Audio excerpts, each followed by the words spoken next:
Start में आ जाती हूँ।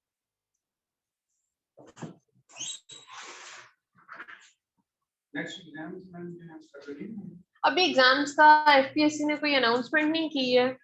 अभी ये सिर्फ कहानियां हैं कि एग्जाम्स जो है ना फरवरी में होंगे या नहीं होंगे। लेकिन अगर फरवरी में हो भी जाते हैं ना तो आप लोगों ने पैनिक नहीं करना, ठीक है। अगर हो भी जाते हैं मतलब just prepare for the worst. अगर मई तक चले जाते हैं तो जो है ना वेल एंड गुड,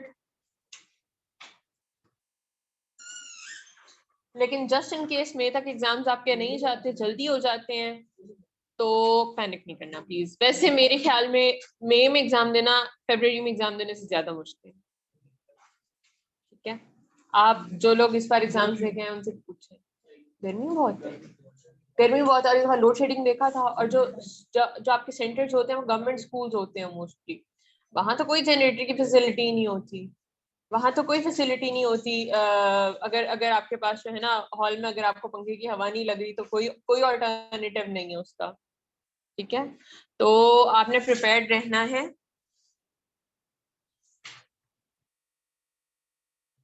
टीएमएस के एग्जाम शायद जो है ना अगस्त में होंगे, नॉर्मली अगस्त में होते हैं। अच्छा जी, ये 2021 में नहीं हुआ था, ये 2022 में जो हो रहा है ये 2021 वाला है बेसिकली।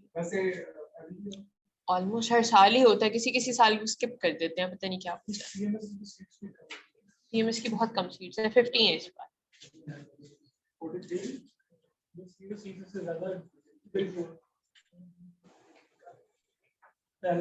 नंबर ऑफ कैंडिडेट्स भी रिलेटिवली थोड़े होते हैं, लेकिन ये है कि हो सकता है कि सीएसएस से ज्यादा मुश्किल ही हो, क्योंकि 43 ओपन मेरिट में हैं, 2 मेरा ख्याल है रिजर्व्ड हैं स्पेशल कैंडिडेट्स के लिए,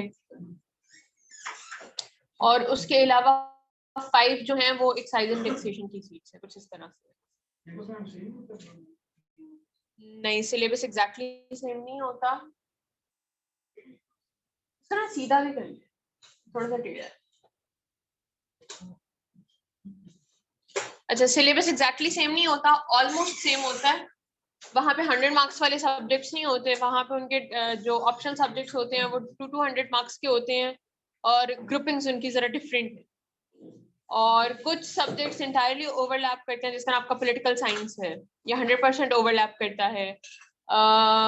इकोनॉमिक्स, बिजनेस एड, इस तरह के सब्जेक्ट्स जो है ना कुछ ओवरलैप करते हैं। और कुछ 100 मार्क्स वाले जो सब्जेक्ट्स जो है ना सीएसएस में 100 मार्क्स के हैं, वो पीएमएस में 200 मार्क्स के हैं। जैसे पब्लिक एडमिनिस्ट्रेशन, बिजनेस एडमिनिस्ट्रेशन, ये 200 मार्क्स के हैं वहाँ पे।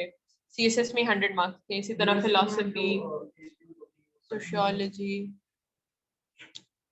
हाँ 30, आई थिंक 30 ही है। अगर आप जो है ना इन सर्विस हैं, किसी और गवर्नमेंट जॉब पे हैं और इन सर्विस हैं, तो मेरा ख्याल है वो 2 इयर्स की रिलैक्सेशन होती है।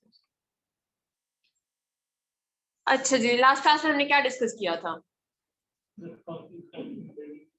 और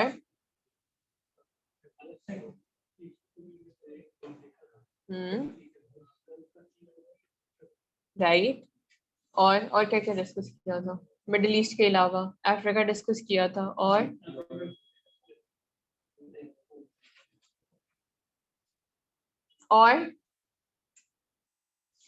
क्या डिस्कस किया था? वेस्टर्न यूरोप डिस्कस किया था। क्या डिस्कस किया था वेस्टर्न यूरोप के बारे में?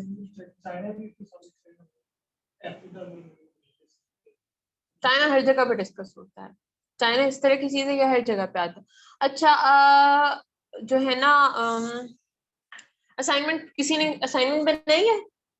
एक स्टूडेंट की तो मुझे मिली, आपकी तो मुझे मिल गई है। और मिडिल ईस्ट के बारे में असाइनमेंट दी थी लास्ट क्लास में। मैंने कहा था लिख के लेके आना है।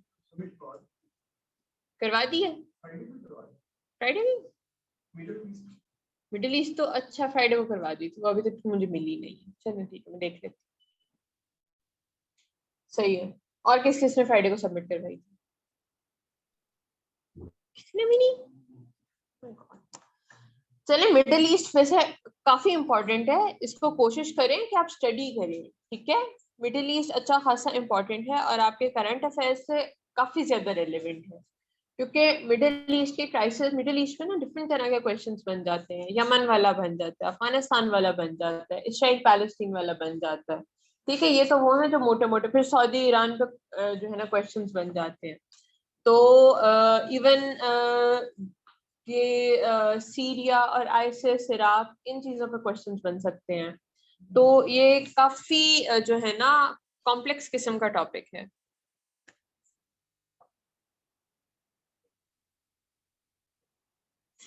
कि मैप्स आपने जो है ना एग्जैक्टली वैसे नहीं ड्रॉ करने जिस तरह के जो है ना मैप्स आपको पिक्चर्स में नजर आ रहे हैं, जिस तरह के आपको एटलस पे नजर आ रहे हैं। बस आपको ना थोड़ा सा क्या कहना कि रेफरेंस एक जो है ना बनना चाहिए, पता लगना चाहिए कि आपने मैप ड्रॉ किया है, ये चाइना है, ये इसके नेबर। फॉर एग्जांपल आप जो है यूएस हिस्ट्री के अंदर, सॉरी, यूएसए का मैप बना रहे हैं कहीं पे, ठीक है, और यूएसए के मैप के अंदर वो एटलीस्ट उसका पता चलना चाहिए कि वो यूएसए है। ठीक है, बहुत ज्यादा एक्यूरेट मैप नहीं होना चाहिए 100%, लेकिन थोड़ा सा ना अप्रोक्सीमेशन जरूर होनी चाहिए मैप्स के अंदर। ठीक है, बहुत ज्यादा प्रिसाइज नहीं हो, ना हो तो खैर है।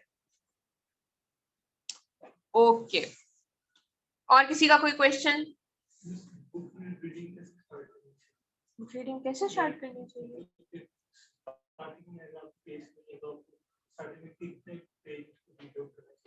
ये तो डिपेंड करता है कि आप टाइम कितना दे सकते हैं। अगर तो आप 1 घंटा दे सकते हैं तो आप 1 घंटे में जितना रीड होता है उतना करें। अगर आप जो है ना 3 घंटे दे सकते हैं तो उतना रीड कर लें जितना आप 3 घंटे में रीड कर सकते हैं। डिपेंड करता है आप टाइम कितना दे सकते हैं। पेस आपकी जाहिर है फर्स्ट डे तो नहीं बिल्ड होगी, वो तो ओवर द टाइम बिल्ड होगी। ठीक है, अच्छा जी। और वेस्टर्न यूरोप, थोड़ा सा वेस्टर्न यूरोप कोई समराइज करेगा, क्या था वेस्टर्न यूरोप में?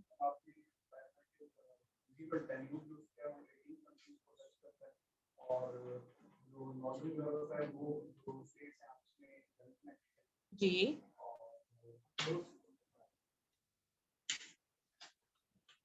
नॉर्दर्न कनेक्टेड है तो फिर सदर्न को क्या है?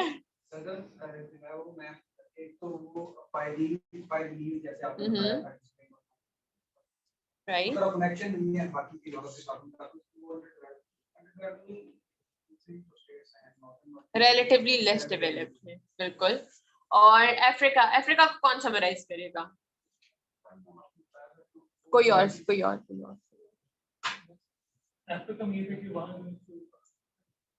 एनिमल्स है, एक वो वाइल्ड और वो सब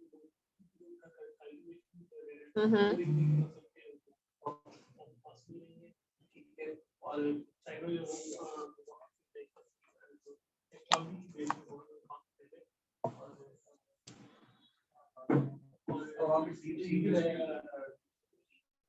बिल्कुल डीप सी पोर्ट्स।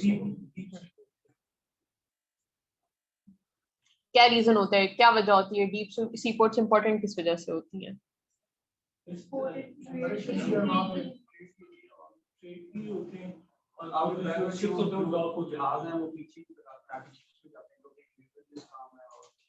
बिल्कुल, पाकिस्तान के पास डीप सी पोर्ट्स हैं कि शैलो हैं?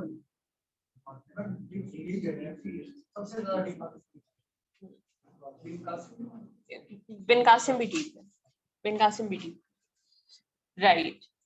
और लास्ट हमारा क्या था? Middle east.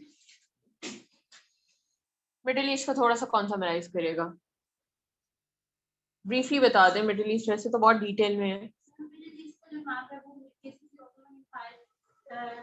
अंदर ही था और अलग से बस एक इराक ऐड होता है। इराक और सऊदी अरब के दरमियान है वो पर्शियन गल्फ, पर्शियन गल्फ में, और सऊदिया और इजिप्ट के दरमियान, इजिप्ट को हम कहते हैं के दरमियान है वो रेड सी है। इसके अलावा जो है पर्शियन गल्फ की बात की जाए तो वो उनके ज्यादा बॉर्डर्स इराक के उसके साथ क्रॉस करते हैं, तो ज्यादा उनके अंडर होता है और इसकी वजह से सऊदी अरब को जो है वो ट्रेड के लिए जो है वो मसले हो सकती है, मसला हो सकता है। ठीक है, उसके अलावा जो सऊदिया है वो आप सुन्नी कम्युनिटी के लिए है और जो वो इराक है वो शिया कम्युनिटी के लिए, और ये मेन कॉन्फ्लिक्ट है बिल्कुल। और ये दोनों जो है वो मेन सुपर पावर बनना चाहती हैं, और जो मुस्लिम कंट्रीज जो है बढ़ना चाहती हूँ। अब उसमें ये है कि अभी जितनी भी इनके दरमियान जो है ना वो प्रॉक्सी वार इस लिहाज से इस तरीके से कि जितनी भी मुस्लिम कंट्रीज में वॉर होती हैं उसमें जो शिया कम्युनिटी के होते हैं वो मतलब ईरान के बेस में आ जाते हैं और जो जितने भी सुन्नी कम्युनिटी के होते हैं वो सऊदीया के। उस तरह से इनके दरमियान में प्रॉक्सी वार है, लेकिन ये डायरेक्टली नहीं है मतलब। इसके अलावा जो है चले इतना काफी है फिलहाल। अच्छा, जो शिया सुन्नी कॉन्फ्लिक्ट है between Saudi Arabia and Iran, Pakistan के लिए ये इम्पोर्टेंट इसलिए भी है कि पाकिस्तान जो है majority second largest majority of Sunni population है, फर्स्ट लार्जेस्ट मेजॉरिटी किस कंट्री की है? इंडोनेशिया। ठीक है, सऊदी अरेबिया की पॉपुलेशन पाकिस्तान से काफी कम है और सेकंड लार्जेस्ट ही शिया कम्युनिटी है पाकिस्तान में। ठीक है, और फर्स्ट लार्जेस्ट किस कंट्री में है? ईरान।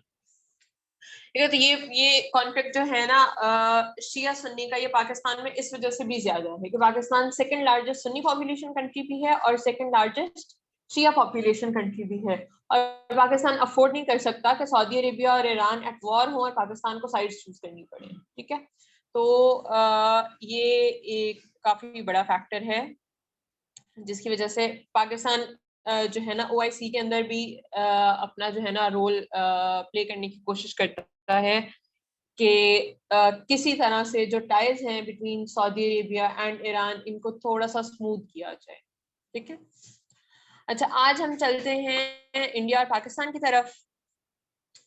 आज का जो अच्छा एक चीज और, बुक के अंदर ना जो मैं आपको पढ़ा रही हूँ ना ये सिर्फ थोड़ा सा जियोग्राफिकल एस्पेक्ट से ज्यादा है। ठीक है, बुक के अंदर ना इसको चीजों को फर्दर एक्सप्लेन करने के लिए ना उन्होंने हिस्टोरिकली भी चीजों को बहुत ज्यादा एक्सप्लेन किया हुआ है कि इसके अंदर एक चीज जो थी ना मैं मेंशन करना चाह रही थी कि जो चैप्टर्स है ना आपके अमेरिका वाले, चाइना वाले, रशिया वाले, इनको तो आप पूरी डिटेल में पढ़ें। वेस्टर्न यूरोप वाले जो हैं, अफ्रीका, लैटिन अमेरिका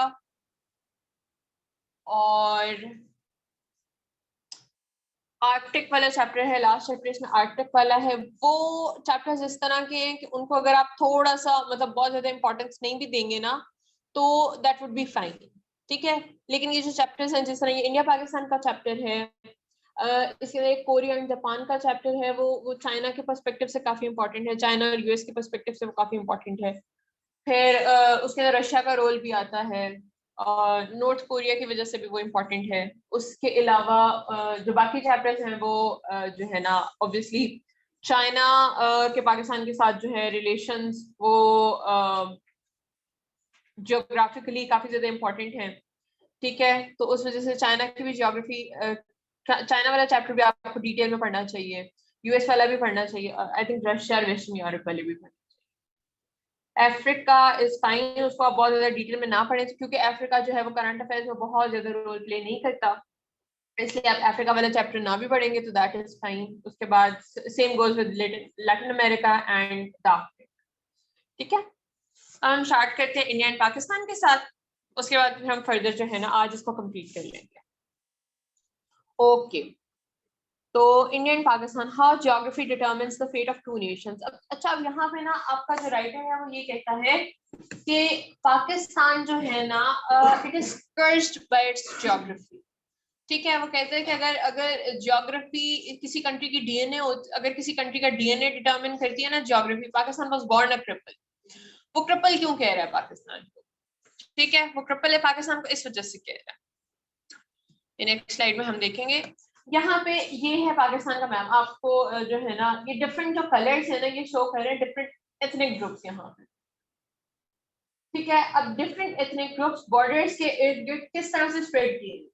ठीक है, इट क्लियरली शोज कि यहाँ पे ये जो बाउंड्रीज हैं कि बड़ी ही आर्टिफिशियल किस्म की बाउंड्रीज हैं जो पाकिस्तान बेसिकली जो पाकिस्तान की बाउंड्रीज हैं, और जो चाइना वाला बॉर्डर है that is a natural boundary basically, क्योंकि वहां पे जो है ना माउंटेन रेंजेस आ जाती हैं।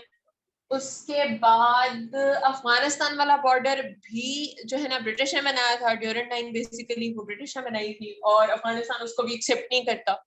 ठीक है, वहां पे भी एक कॉन्फ्लिक्ट है।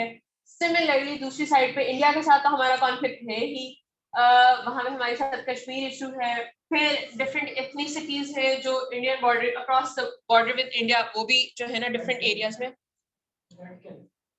सॉरी रेड कैले,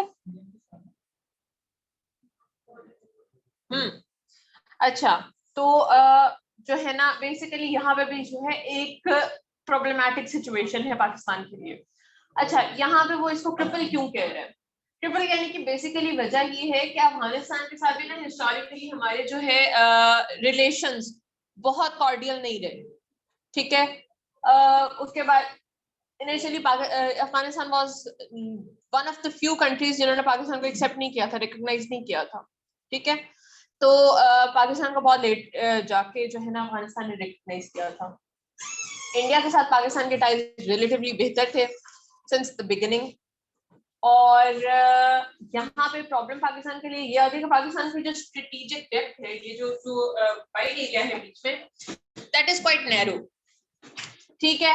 अगर इस साइड से जो है ना अटैक होता है हमें इंडिया की साइड से, तो there is not much Pakistan can do, बहुत ज्यादा स्पेस नहीं है पाकिस्तान के पास जो है ना टू मूव बैकवर्ड्स, ठीक है। And same goes with Afghanistan, ठीक है, क्योंकि यहाँ पे भी हॉस्टाइल बॉर्डर है और यहाँ पे भी हॉस्टाइल बॉर्डर है, ठीक है। तो that is one of the reasons कि उन्होंने कहा है कि पाकिस्तान जो है ना इसकी जो ज्योग्राफी है basically that is a huge problem for Pakistan.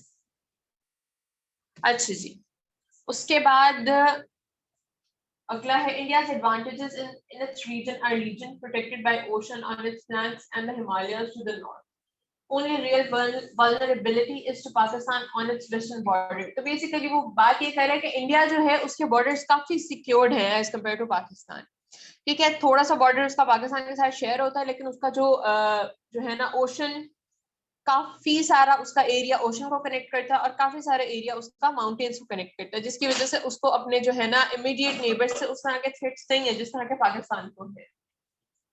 और पाकिस्तान के बेसिकली दोनों साइड्स पे जो बॉर्डर्स हैं वो ब्रिटिशर्स के ही बनाए हुए हैं, ठीक है। तो अगर जो दो सेफ बॉर्डर्स है पाकिस्तान के पास, वो एक चाइना बॉर्डर है और एक जो है अरेबियन सी का बॉर्डर है। ओके, अच्छा, another British line in the sand, the Durand line created by the border between Afghanistan and Pakistan, with millions of Taliban sympathizing Pashtun living in Pakistan's northwest frontier, whose clear allegiances with the actual brethren in Afghanistan। तो ये हम बात पहले कर चुके हैं कि जो कम्युनिटीज हैं अक्रॉस द बॉर्डर, तो बेसिकली उनकी कम्युनिटीज उनकी जो एलिजेंस है वो पाकिस्तान के साथ रिलेटिवली कम है, लेकिन अपनी कम्युनिटी के साथ जो है उनकी एलिजेंस बड़ी स्ट्रॉन्ग किस्म की है, ठीक है। अपनी अपनी और खास तौर पे ये जो बलोचिस्तान और केपीके के एरियाज हैं, इनके अंदर तो ये चीज बड़ी स्ट्रॉन्ग है, ठीक है। उसके बाद why Kashmir matters. Kashmir issue is partially one of the national pride, but it is also a strategic. Full control of Kashmir would give India a window into Central Asia and a border with Afghanistan. Basically, ये जो है ना इस तरह से अफगानिस्तान के साथ इसका बॉर्डर भी कनेक्ट हो जाएगा। ये जो गिलगित का एरिया है ना, ये थोड़ा सा एरिया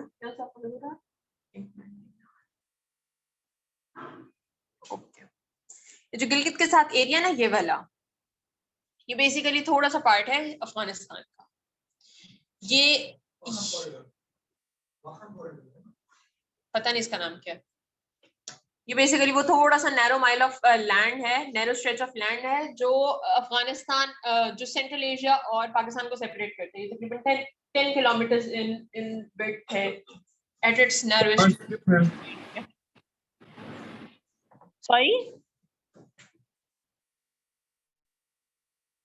वखान बॉर्डर, हाँ जी वखान बॉर्डर। अच्छा जी, तो ये जो है ना अगर कश्मीर चला जाता है, क्योंकि गिलगित जो है वो पार्ट ऑफ कश्मीर है, कश्मीर इशू है। इस टाइम हमने जब इंडिया ने जम्मू को कश्मीर के साथ एसोसिएट किया था, तो हमने बेसिकली गिलगित को कश्मीर के साथ एसोसिएट कर दिया था। तो अब जो है गिलगित इज पार्ट ऑफ जो है ना कश्मीर इशू। बेसिकली इस तरह से वो गेटवे मिल जाएगा इंडिया को अफगानिस्तान तक। तो अफगानिस्तान के जो है रिलेशनशिप पाकिस्तान के साथ, वो मैंने बताया कि पहले ही जो है ना वो बहुत कॉर्डियल नहीं है। तालिबान गवर्नमेंट के साथ रिलेटिवली इंडिया के जो है ना रिलेशंस वो अच्छे नहीं है, लेकिन जो है हिस्टोरिकली अगर देखा जाए तो तालिबान जो है अफगान गवर्नमेंट के रिलेशंस पाकिस्तान के निस्बत इंडिया के साथ ज्यादा बेहतर रहे।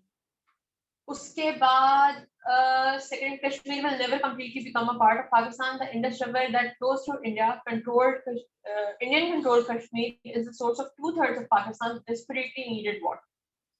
तो ये एक और इम्पोर्टेंट फैक्टर है कश्मीर इशू का कि कश्मीर जो है वो बहुत ज्यादा जो है ना main source of water supply for Pakistan है, ठीक है, क्योंकि इंडस रिवर जो है पाकिस्तान की सारी इरिगेशन सारी जो है Indus river, obviously Indus river civilization is one of the oldest civilizations in the world. Last time हम येलो रिवर सिविलाइजेशन की बात कर रहे थे, जो इंडस वैली सिविलाइजेशन है, that is approximately 5000 years old, ठीक है, और जो येलो रिवर सिविलाइजेशन है it is approximately 4000 years old. अच्छा, तो बेसिकली पाकिस्तान की जो लार्जेस्ट वाटर सप्लाई है वो इंडस रिवर ही है. India will hold on to Kashmir to prevent any further encroachment by China through her growing investment in Pakistan. अच्छा, ये जो आपका सीपेक का रूट है ये भी किसी हद तक कश्मीर रीजन से फ्लो करता है, ठीक है. तो इंडिया को ये भी एक जो है थ्रेट है कि अगर जो है कश्मीर पूरा का पूरा पाकिस्तान ऑक्यूपाई कर लेता है किसी टाइम पे, तो जो है ना ये चाइना और पाकिस्तान के स्ट्रेटेजिक रिलेशनशिप के लिए काफी जो है ना फायदेमंद, काफी बेनिफिशियल है. For a lot of the western and northern parts of China, it would be shorter distance to ship products from the ports in Pakistan. This is why Chinese spent around 62 billion on the China-Pakistan Economic Corridor, a road which goes from the border to Gwadar. And then on the port itself, the corridor allows China to bypass the problematic Strait of Malacca. Gwadar could have been the reason why USSR invaded Afghanistan to gain access to warm water port. Frightened India, whose long-term strategic goal is not the mess that is Pakistan but China.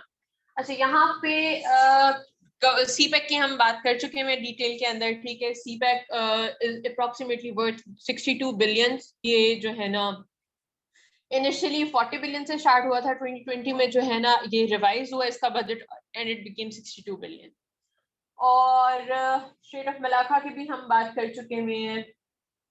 उसके बाद अब अगर जो है ना कश्मीर से जब तक तो कश्मीर इशू रिजॉल्व नहीं होता तो वो एक डिस्प्यूटेड रीजन रहेगा, और वहां से जो है ना सीपेक अभी तो वो पाकिस्तान ऑक्यूपाइड कश्मीर से चल रहा है, तो अभी तो कोई खास प्रॉब्लम नहीं होगा, लेकिन just in case in future वो एरिया पाकिस्तान इंडिया कैप्चर कर लेता है तो बेसिकली ये जो सीपेक का रूट है इसका जो सारा एसेंस है वो खत्म हो सकता है, ठीक है. तो ये एक डायरेक्ट थ्रेट है पूरे के पूरे सीपेक के प्रोजेक्ट को, क्योंकि इसका जो बेसिकली मेन आर्म है वो यहाँ से गुजर रहा है, ठीक है, गिलगित.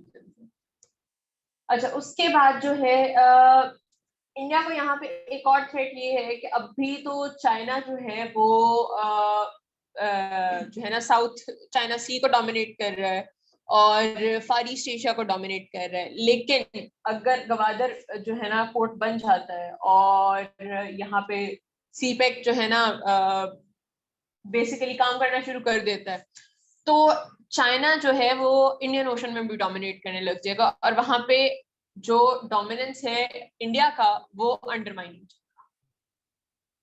तो चाइना इस वजह से आउटराइटली अपोज करता है सीपेक प्रोजेक्ट को. पाकिस्तान के लिए भी ये मसला है कि अगर इंडिया अपना पानी बंद कर दे 90% हमारे रिसोर्स इंडिया से आते हैं.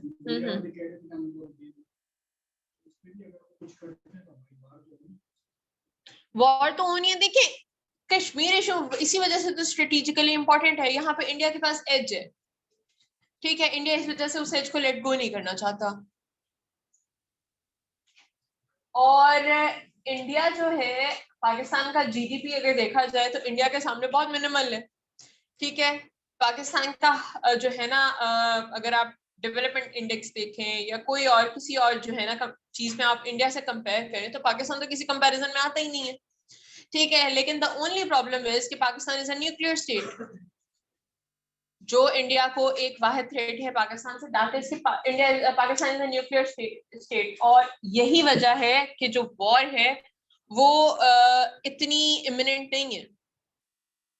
अगर वो चुप करके बैठे हुए तो उसकी यही वजह है, ठीक है। ओके, बेसिकली ये जो है ना प्रॉब्लम, ये चाइना के साथ जो तिब्बत रीजन है और कश्मीर इशू है, ये दोनों बेसिकली वाटर कॉन्फ्लिक्ट्स ही हैं, ठीक है। और खैर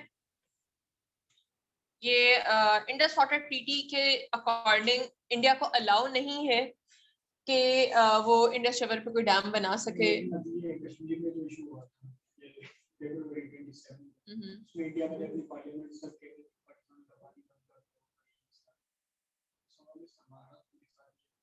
दिया। ये तो जब भी एनएलएस भी कह रहे हैं कि 2025 से पाकिस्तान में पानी खत्म हो जाएगा, ये तो प्रॉब्लम है यहाँ पे इस एरिया में। पाकिस्तान के अपने जो अंडरग्राउंड वाटर रिसोर्सेस हैं वो भी तो डिप्लीट कर रहे हैं ना। जो रिवर वाटर है वो तो एक हमारा शुरू से प्रॉब्लम है ही है, लेकिन जो हमारे अंडरग्राउंड वाटर रिसोर्सेज थे वो बहुत तेजी से डिप्लीट कर रहे हैं। जो 2025 वाला एनालिसिस है वो बेसिकली अंडरग्राउंड वाटर रिसोर्सेज के हवाले से बनाया गया। ओके, तो इसका सॉल्यूशन बेसिकली यही है कि जो इंडस वाटर ट्रीटी है उसको रिवाइज किया जाए और यहाँ पे जो है ना क्लियर कट रूल्स बनाए जाएंगे कहाँ पे कितना पानी वो स्टोर कर सकते हैं, कितना नहीं कर सकते, और हम अपने भी डैम्स बनाने की तरफ आए।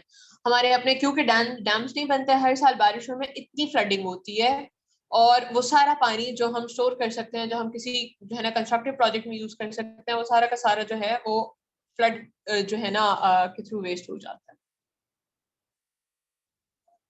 Okay, north south Korea and Japan. तो जो एरिया है ना नॉर्थ साउथ कोरिया का,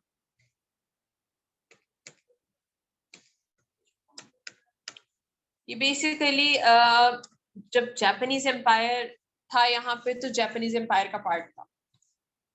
उसके बाद ड्यूरिंग वर्ल्ड वॉर 2 जापान ने कोशिश की है, after the defeat of Japan, the two Americans divided Korea in two parts. The Americans divided Korea in two parts along the 38 parallel. From now on, the communist regime reigned over the North Korea, first under Soviet, later under the Chinese banner. Shortly after, both Americans and Soviets started losing interest in the peninsula. This is why in 1950s, North Korea, backed by communist China, decided to march south with the ambition to reunite Korea under the communist reign. तो basically हुआ ये कि जिस तरह north Korea और south Korea दोनों United country थे, जो दोनों कंट्रीज जो हैं वो पार्ट थे जापानीज एम्पायर का, ठीक है। वर्ल्ड वॉर 2 के टाइम पे क्या होता है कि रशिया के साथ जापान फाइट करता है, रशिया उनके कुछ एरियाज कॉन्कर कर लेता है, ठीक है, जापान डिफीट कर जाता है वहां पे, और उसके बाद जो है सीज फायर के लिए ये 38 पैरेलल जो लाइन है, ये जब आप ग्लोब पे देखते हैं तो वो लॉन्गिट्यूड्स और लैटिट्यूड्स, तो बेसिकली ये लैटिट्यूड है, आई थिंक लैटिट्यूड है 38 नॉट, और इस लाइन पे उन्होंने कहा था कि इस लाइन से आगे आपकी फोर्सेस नहीं बढ़ेंगी, ठीक है। तो रशिया ने 38 पैरेलल तक जो है ना उसको कर लिया था, और जो नीचे का रीजन था वो जापान के पास था। उसके बाद ये हुआ कि after the end of cold war, after the end of world war 2 cold war start हो गई। कोल्ड वॉर के अंदर वो क्योंकि जो नॉर्दर्न कोरिया था वो रशियन इन्फ्लुएंस के अंडर था, इट बिकेम कम्युनिस्ट, और जो सदर्न कोरिया था ऑब्वियसली वो जापान और सदर्न कोरिया इनके जो रिलेशंस थे वो अमेरिका के साथ मेंड होना शुरू हो गए। Southern Korea became a democratic country और जो Northern Korea था it remained communist, ठीक है। सोवियत यूनियन के बाद स्लोली इसका जो है ना टिल्ट जो है वो होना शुरू हो गया चाइना की तरफ। तो उसके बाद जो है relations between north Korea and China ये इम्प्रूव हो गए। तो जब कोरियन वॉर हुई है among north Korea and south Korea, think 1953 में हुई है, नॉट श्योर, आई थिंक इसको क्रॉस चेक कर लीजिएगा।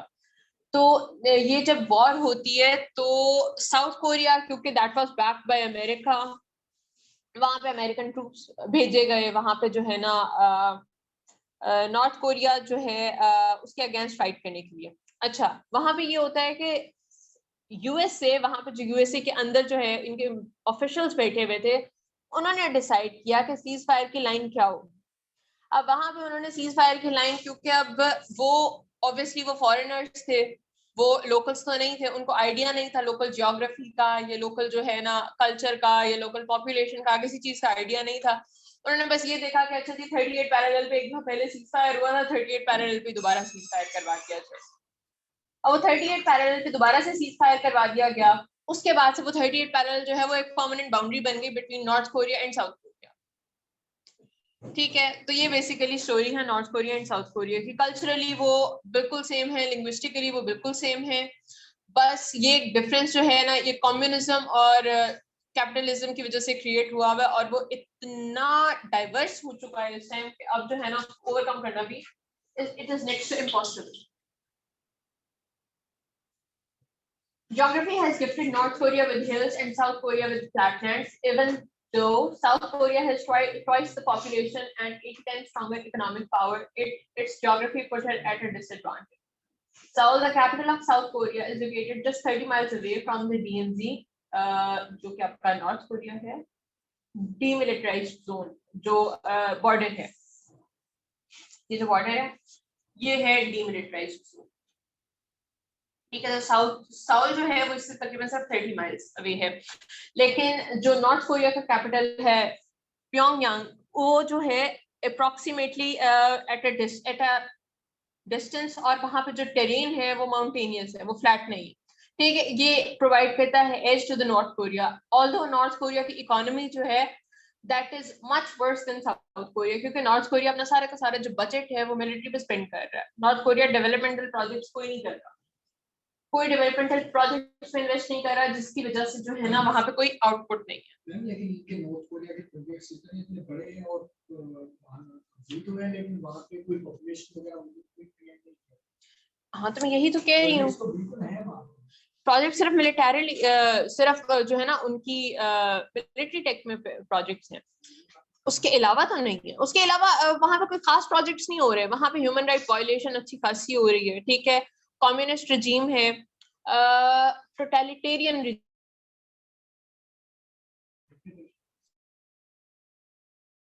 ठीक है, वहां पे जो है ना फॉरेन मीडिया अलाउड नहीं है वहां पे, तो जो क्राइसिस है वो वहां पे रहने वालों को पता और किसी को नहीं। ठीक है, क्योंकि नॉर्थ कोरिया बिल्कुल फॉरेन एक्सेस ना अपने सिटीजन्स को बात है और ना ही किसी को वहां पे जो है ना एंटर होने। इसकी वजह से नॉर्थ कोरिया के अंदर किस किस्म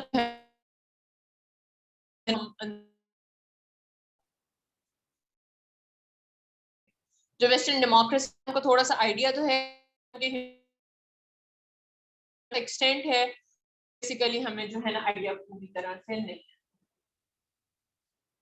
okay, if a conflict were to occur, would have to immediately stream from south, to create in that area। अपने बात की पहले 38 पैरेलल है टुवर्ड्स साउथ कोरिया, यहाँ पे ठीक है।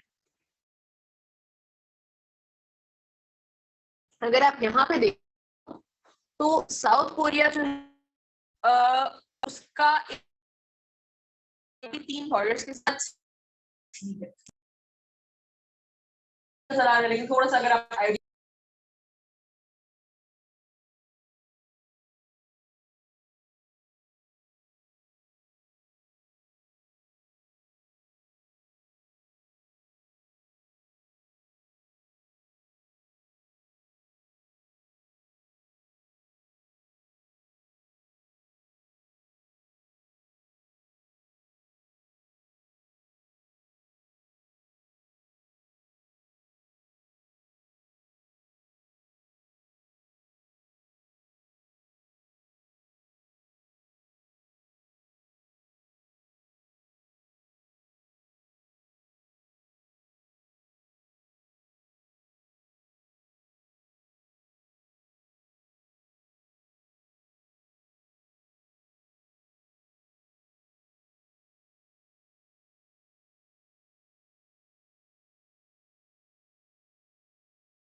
और सऊदी के बीच में ये जो मेन रीजन क्या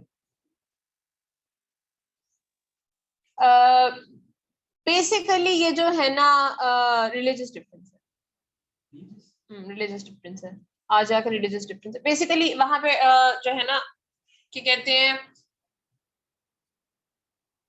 आई थिंक उनकी पॉपुलेशन जो है वो सुन्नी मेजॉरिटी है और जो गवर्नमेंट थी वो शिया मेजॉरिटी थी।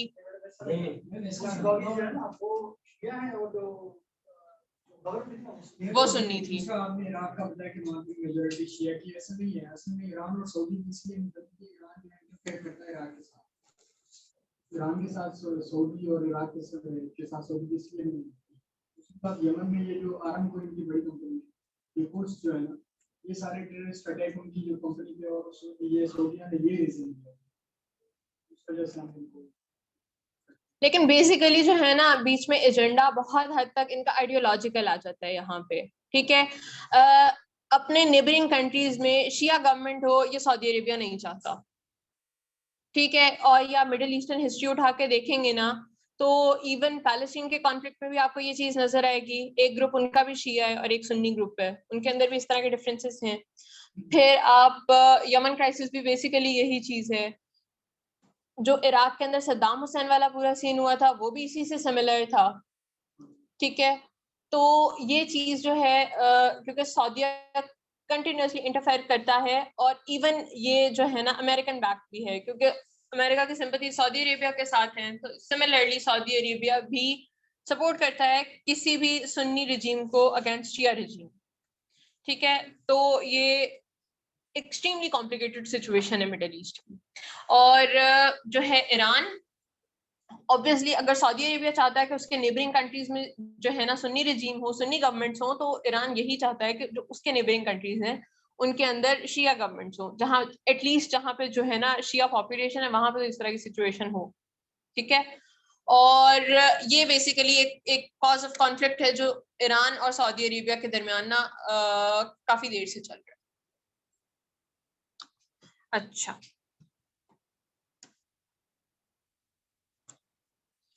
the least democratic state in the world, North Korea is the least democratic state in the world, famous for its combination of fierce nationalism, communism, and fierce self-reliance. Population of about 25 million people, North Korean army is one of the biggest in the world. Its economy is 80 times weaker than South Korea's. China's goal is to keep North Korea stable for two reasons. Firstly, it does not want to become a home to million refugees fleeing from Korean regime. Secondly, China is North Korea's only trade partner. तो China जो है वो north Korea, जो north Korea की सारी trade है approximate 80% trade जो है वो चाइना के साथ। अगेन फिर नॉर्थ कोरियन पॉपुलेशन जो है वो साउथ कोरिया से काफी कम है रिलेटिवली, और चाइना नॉर्थ कोरिया को मेंटेन इस वजह से भी करने की कोशिश कर रहा है कि वो किसी तरह से डिस्टेबलाइज ना हो जाए, जो है किसी तरह से वो फॉल अपार्ट ना कर जाए। उसकी वजह ये है कि चाइना जो है इस टाइम, चूंकि चाइना की अपनी पॉपुलेशन 1.4 बिलियन है, ठीक है, तो चाइना अफोर्ड नहीं कर सकता कि वहां पे नॉर्थ कोरियन रेफ्यूजीज भी चाइना मूव होना शुरू कर दें। तो दैट इज अनदर जो है ना problem with China and north Korean relations. उसके बाद जापान के बारे में वो ये कहता है कि जापान जो है it's a very beautiful country, लेकिन ये भी इसके साथ भी यही प्रॉब्लम्स हैं जो है ना geographically it is not very well on an advantage. तो जापान के अंदर क्योंकि ये एक आइलैंड स्टेट है, different it is comprised of different islands और देयर आर ऑलमोस्ट 7,000 आइलैंड्स और उसमें से 430 आइलैंड्स जो हैं वो इनहैबिटेड हैं। उसके बाद ये जो आइलैंड्स हैं they are prone to flooding, ठीक है, वहां पे वोल्केनिक इरप्शंस हो जाती हैं। तो और इन आइलैंड्स के अंदर नेचुरल रिसोर्सेज बिल्कुल भी नहीं है, ठीक है। चलिए अजान हो जाए उसके बाद इसको कंटिन्यू करते हैं।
ओके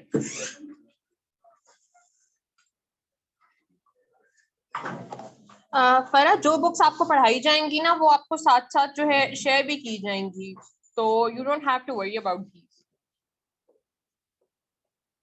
वो एकेडमी की रिस्पॉन्सिबिलिटी है, academy will teach you those books as well as supply you those books. Okay, हम जापान के बारे में बात कर रहे थे। जापान जो है most of its territory is mountainous, और जिस तरह के हमने पहले डिस्कस किया कि यहाँ पर वॉल्केनोस भी हैं, तो हैबिटेबल लैंड जो है जापान की वो बहुत कम रह जाती है। सिमिलरली इसके रिवर्स जो हैं वो नेविगेबल नहीं है, और जो है ट्रेड थ्रू रिवर्स उस तरह से पॉसिबल नहीं है जिस तरह से बाकी जगहों पे पॉसिबल होती है। उसके बाद जो है ना उन्होंने बात ये की है, यहाँ पे राइटर बात ये करते हैं कि जापान जो है it's a very hard working nation. World war 2 के अंदर मैसिव डिस्ट्रक्शन फेस करनी पड़ी थी जापान को, and after that destruction Japan जो है वो सेल्फ रिलायंस के जो है ना सेल्फ रिलायंस के बावजूद उसने अपने आप को with in a couple of decades दोबारा से एक ग्लोबल स्टेज पे लाकर खड़ा कर दिया। ठीक है, तो ये बहुत बड़ी अचीवमेंट थी जापान। और जिस तरह से हमने पहले बात की कि जापान जो है इट लैक्स नेचुरल रिसोर्सेज, तो जापान के जो even during world war 2 and before world war 2 जो भी प्रॉब्लम्स, जो भी जापान की एक्टिविटीज रही हैं वो उसी से लिंक्ड रही हैं। सिमिलरली इसने ताइवान को ऑक्यूपाई किया इन 1895, फिर कोरिया को इसने एनेक्स किया इन 1910। फिर Manchuria is a province of China which borders Korea and Russia, ठीक है, तो उस रीजन को इसने ऑक्यूपाई किया। देन जो है ना full scale invasion of China जो है उसको कोशिश की उसकी इन 1937। उसके अलावा जब सेकेंड वर्ल्ड वॉर में जापान ने अमेरिका के ऊपर अटैक किया था, वो भी बेसिकली इसी वजह से किया था, to get access to natural resources, ठीक है। लेकिन जापान जो है इस टाइम पे Japan has no natural resources, ठीक है, और even though the USA has threatened Japan to halt their oil supplies, Japan answered with Pearl Harbor attack and further conquest in the Southeast Asia. Due to mountainous terrains, the Americans were unable to invade Japanese islands. This is why they resorted to nuclear bombing on Hiroshima and Nagasaki. तो basically जो Japanese terrain थी वो American के लिए उस तरह से access करना उसको मुश्किल था, ठीक है। तो उन्होंने सोचा कि अच्छा इसका आसान हल ये है कि इनके ऊपर न्यूक्लियर बॉम्ब गिरा दिया जाए। सो बेसिकली जो है ना हिरोशिमा और नागासाकी का इंसिडेंट इसकी वजह से हुआ था। Japan's previous belligerence and militarism is not entirely gone, just been buried beneath the rubble of Hiroshima and Nagasaki and a shattered nation national psyche. Basically जो है ना जापान, इसका जो मिलिटरिज्म है और नेशनलिज्म है, Japan is a very proud nation, right. तो जब यूएस ने इनके साथ पैक्ट किया कि सारी आपकी सेल्फ डिफेंस की रिस्पॉन्सिबिलिटी हमारी, आपको किसी भी जो है ना अगेंस्ट एनी फॉरेन अटैक आपको जो है हम प्रोटेक्शन देंगे, लेकिन आप अपनी आर्मी नहीं बनाएंगे। तो बेसिकली उनकी जो आर्मी थी सिर्फ वो इतनी थी आफ्टर वर्ल्ड वॉर 2, जो कि सिर्फ उनके एरियाज को जो है ना पैट्रोल कर सके, और मिलिट्री टेक्नोलॉजी भी उनको डेवलप करने की परमिशन नहीं थी।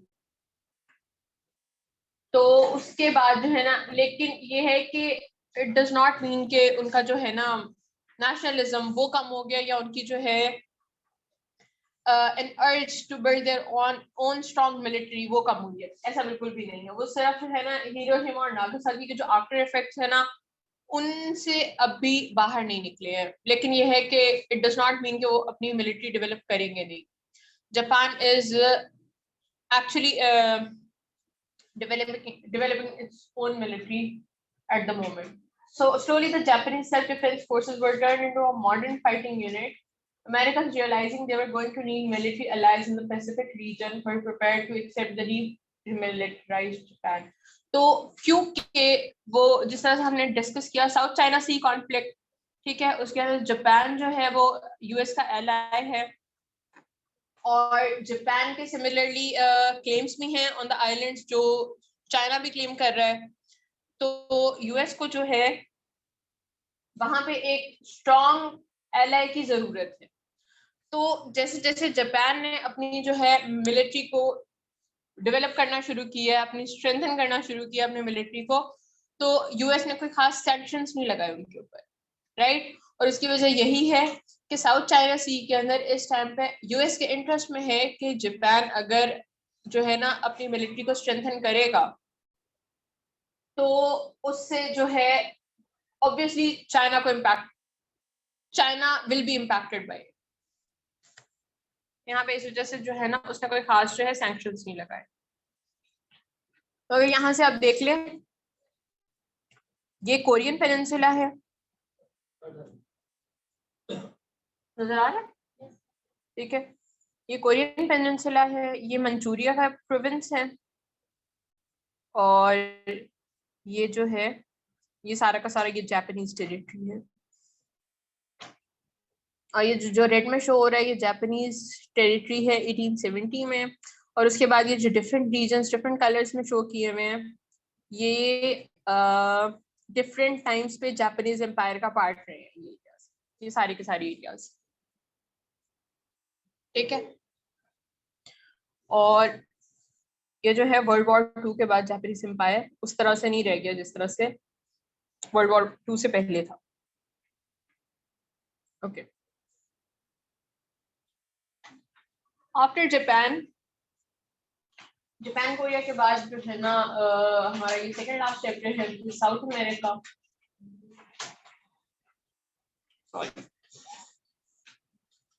अच्छा जी तो साउथ अमेरिका ये इनफैक्ट लैटिन अमेरिका है, नॉट एग्जैक्टली साउथ अमेरिका। जो लैटिन अमेरिका है वो अगर आप इस स्लाइड पे देखें तो right from the border of US Mexico border से स्टार्ट होके सारा का सारा all the way to Chile, जहाँ पे आपका पैसिफिक ओशन और अटलांटिक ओशन जो है वो मीट करता है, ये सारा का सारा जो है लैटिन अमेरिका कहलाता है। और साउथ अमेरिका इसमें से सिर्फ ये वाला रीजन है, कोलंबिया और जो है ना स्टार्टिंग फ्रॉम कोलंबिया और मूविंग साउथवर्ड्स, ये सारा का सारा साउथ अमेरिका। और लैटिन अमेरिका जो है वो क्योंकि ग्रेटर टर्म है उसके अंदर ये सारे एरियाज आते हैं।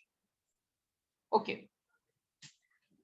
तो लैटिन अमेरिका के अंदर क्या प्रॉब्लम है? लैटिन अमेरिका के अंदर बेसिकली एक प्रॉब्लम वही है जो अफ्रीका के साथ ये शेयर करता है, ठीक है। लैटिन अमेरिका के लेसर डेवलप्ड होने की जो है ना बेसिक एक वजह वही है, इसके पास जो है ना डीप सी पोर्ट्स नहीं है, ठीक है, या अगर है तो बहुत कम है, 1 2 3, कोई किसी कंट्री के पास एक भी नहीं है, किसी के पास 1 2 है, ठीक है।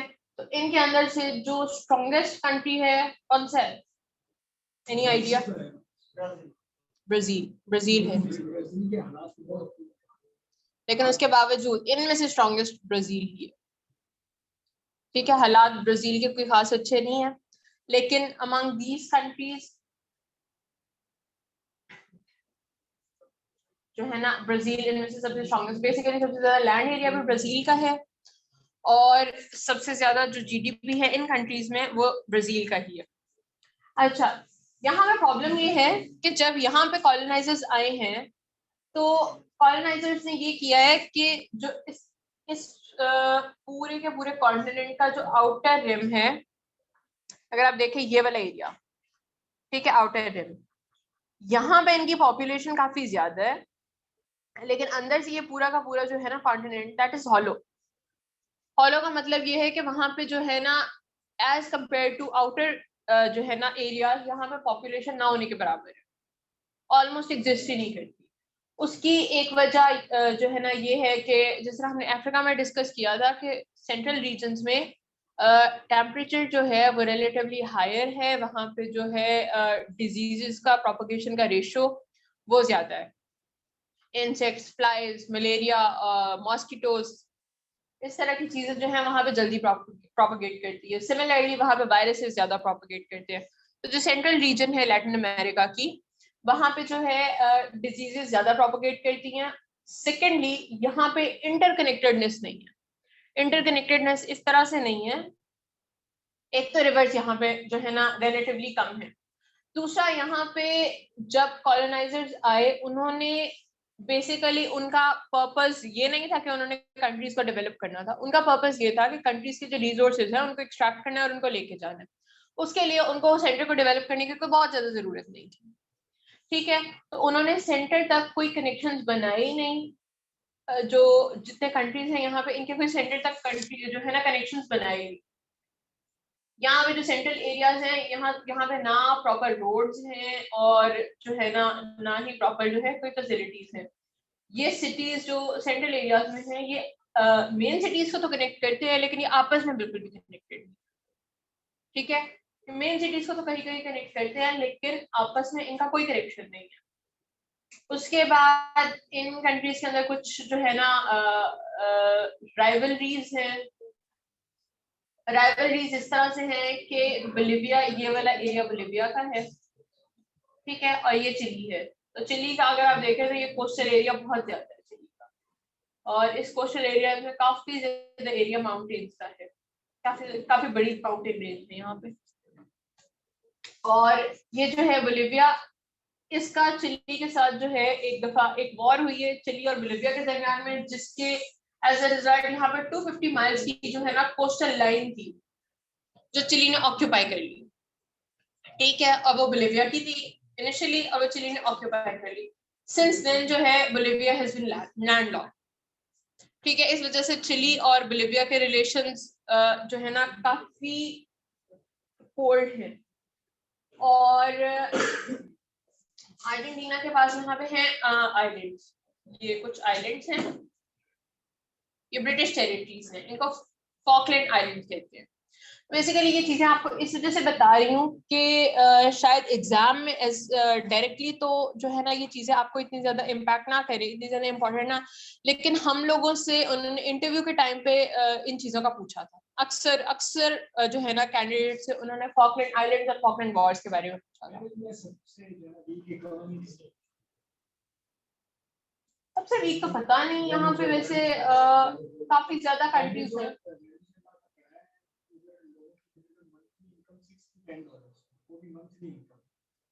अच्छा, और ये अच्छा खासा डेवलप है, ऐसा भी नहीं है कि इन्फ्लेशन कम होगी ना, इन्फ्लेशन भी ज्यादा है, फिर कैसे develop?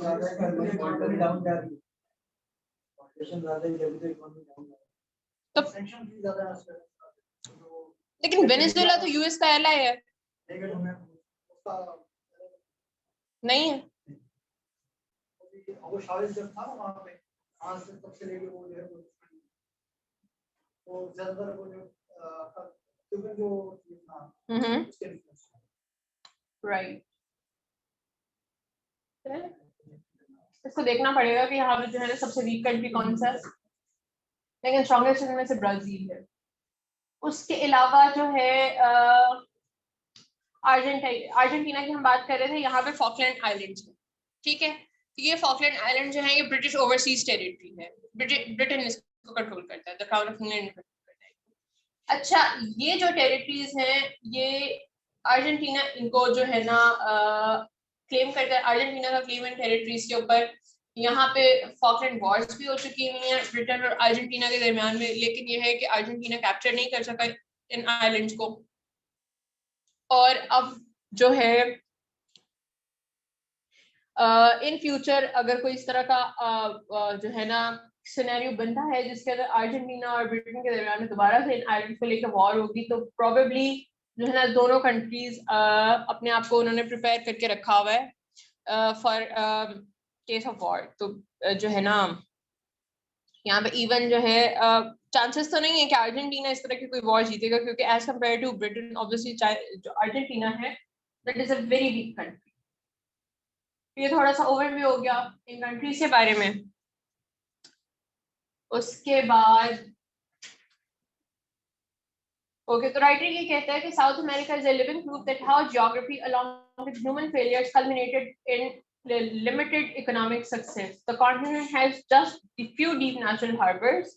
The USA developed very quickly due to the fact that small landowners used to own the land. However, in South America, there were powerful landowners and serfs. This led to significant inequality.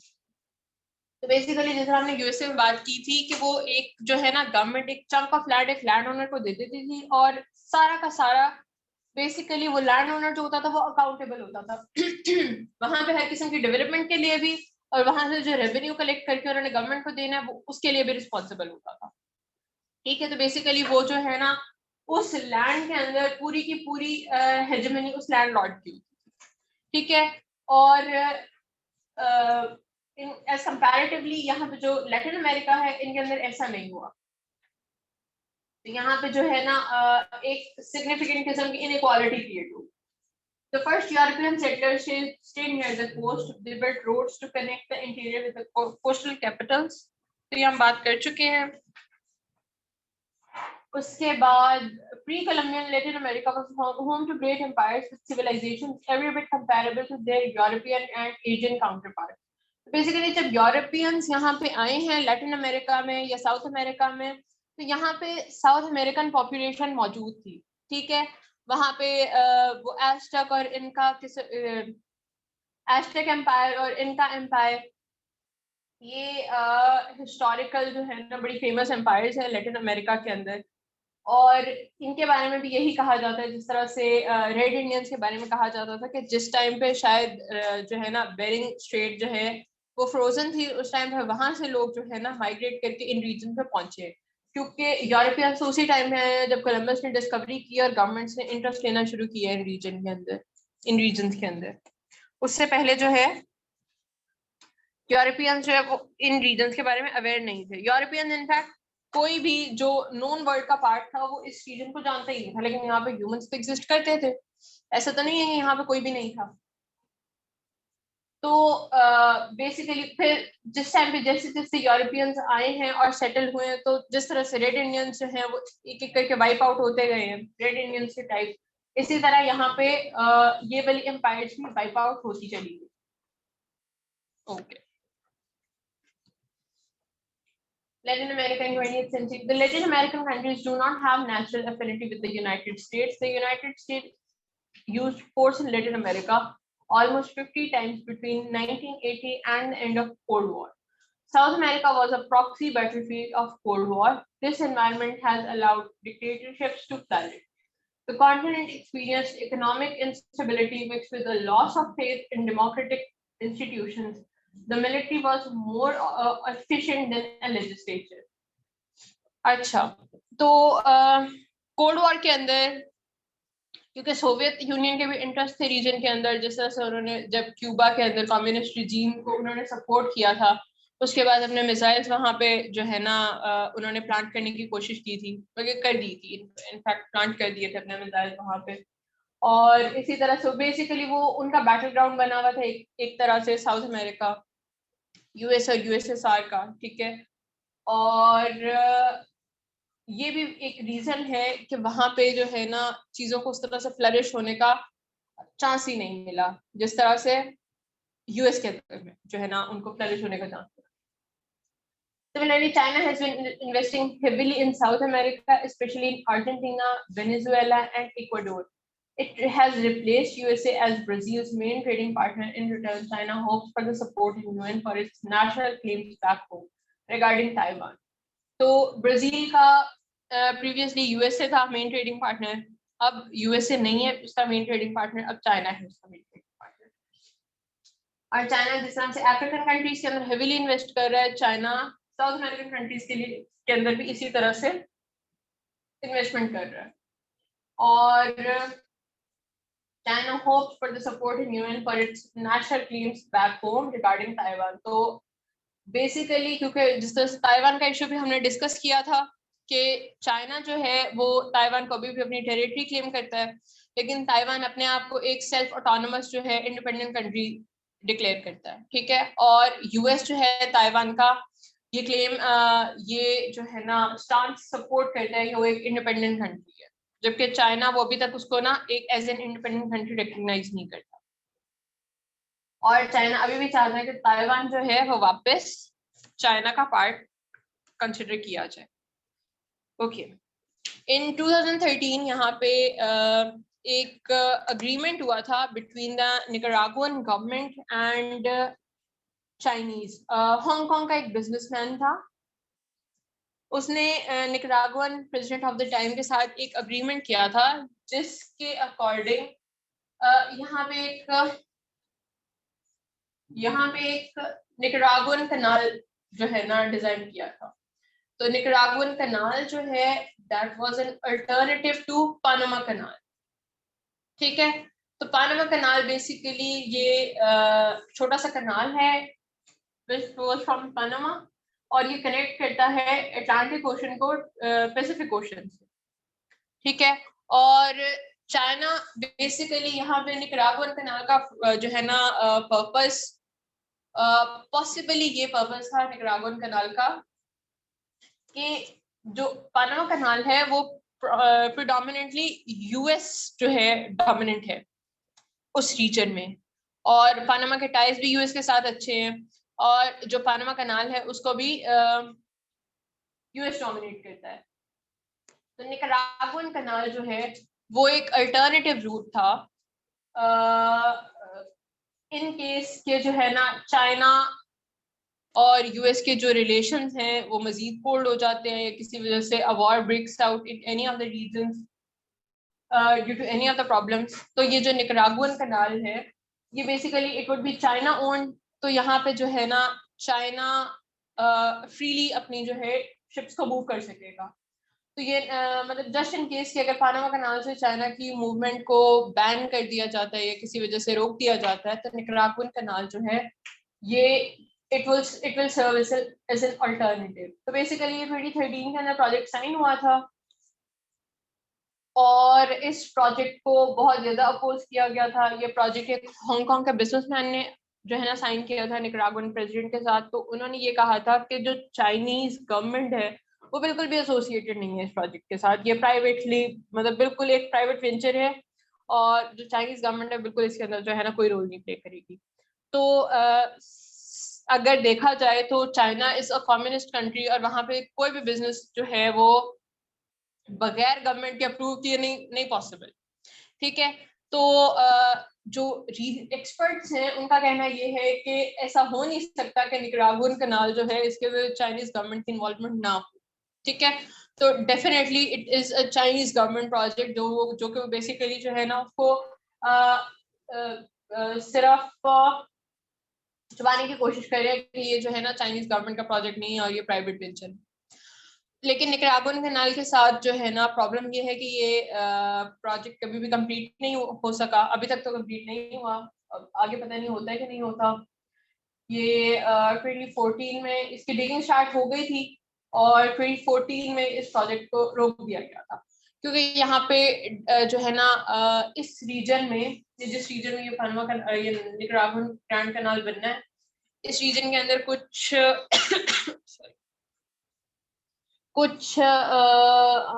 Extinct होने के करीब species हैं, endangered species हैं plants की, animals की, और ये बड़ा ही प्रिजर्व किस्म का एरिया है। तो अगर यहाँ पर डिगिंग करेंगे तो ऑब्वियसली जो है ना उसका डायरेक्ट इम्पैक्ट पड़ेगा उन स्पीशीज के ऊपर।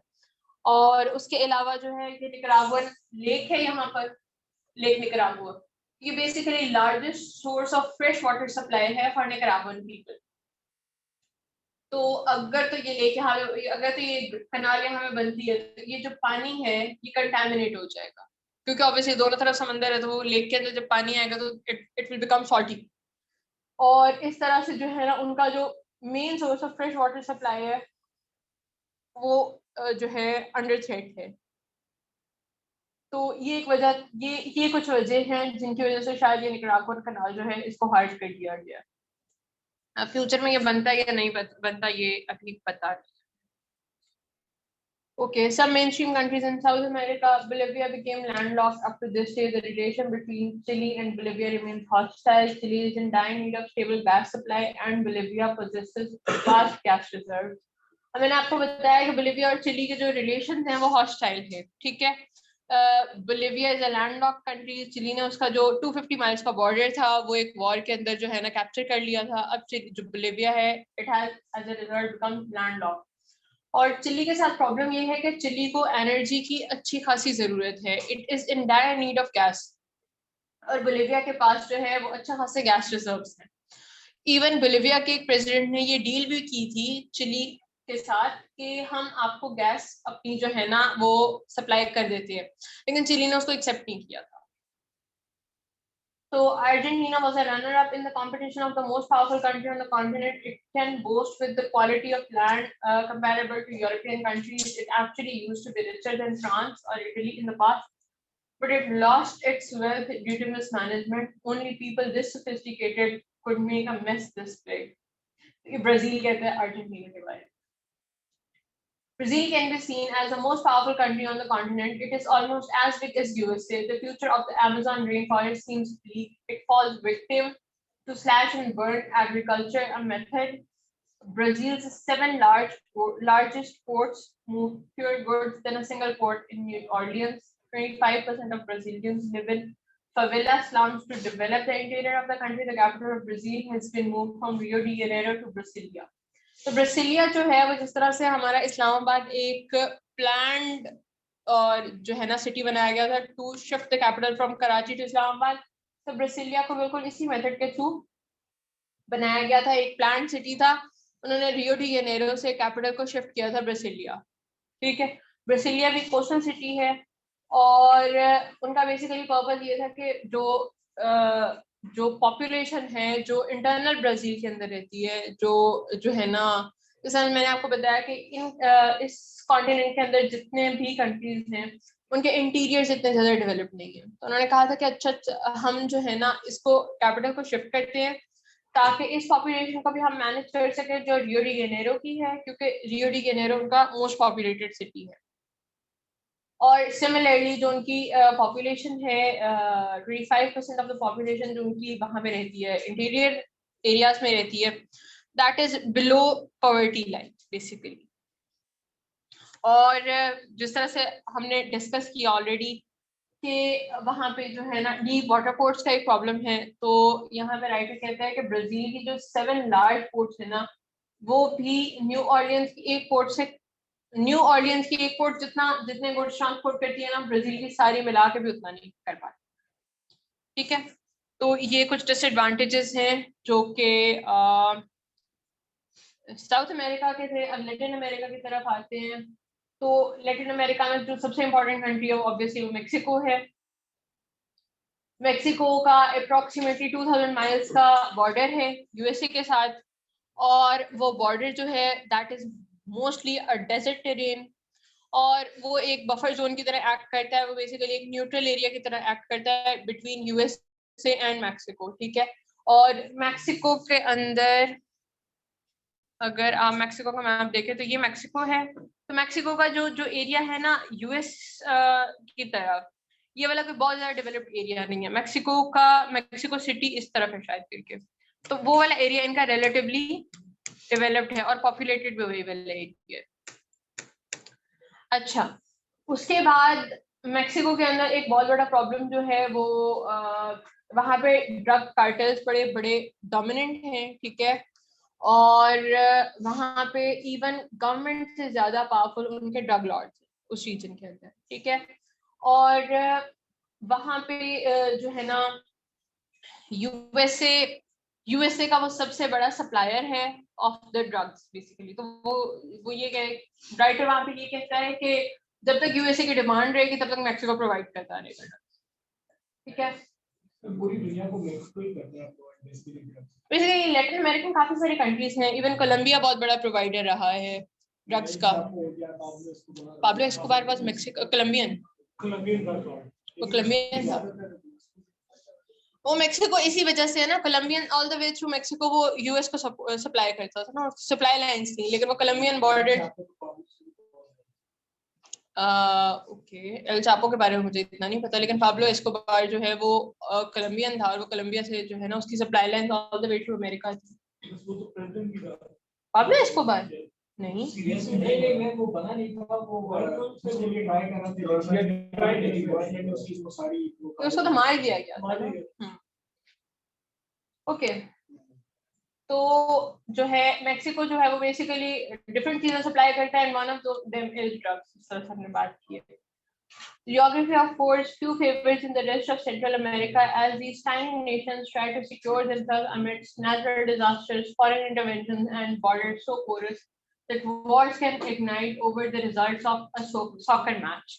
तो बेसिकली वो ये कहते हैं कि जो है ना बॉर्डर्स इतने porous हैं कि डिफरेंट कंट्रीज का वहाँ पे मैच होगा सॉकर का, तो जो है ना एक कंट्री के जीतने या हारने की वजह से भी वहाँ पे वॉर स्टार्ट हो सकती है, क्योंकि इतनी बड़ी अमाउंट में जो है ना माइग्रेशन होती है, टू एंड फ्रो मूवमेंट है अक्रॉस द बॉर्डर्स। तो कोई भी जो है ना बॉर्डर्स के थ्रू आ जा सकता है। इवन मैक्सिकन बॉर्डर काफी फॉरेस्ट है, और बेसिकली वो जो है ना यूएस का सबसे largest route of drugs smuggling है, जो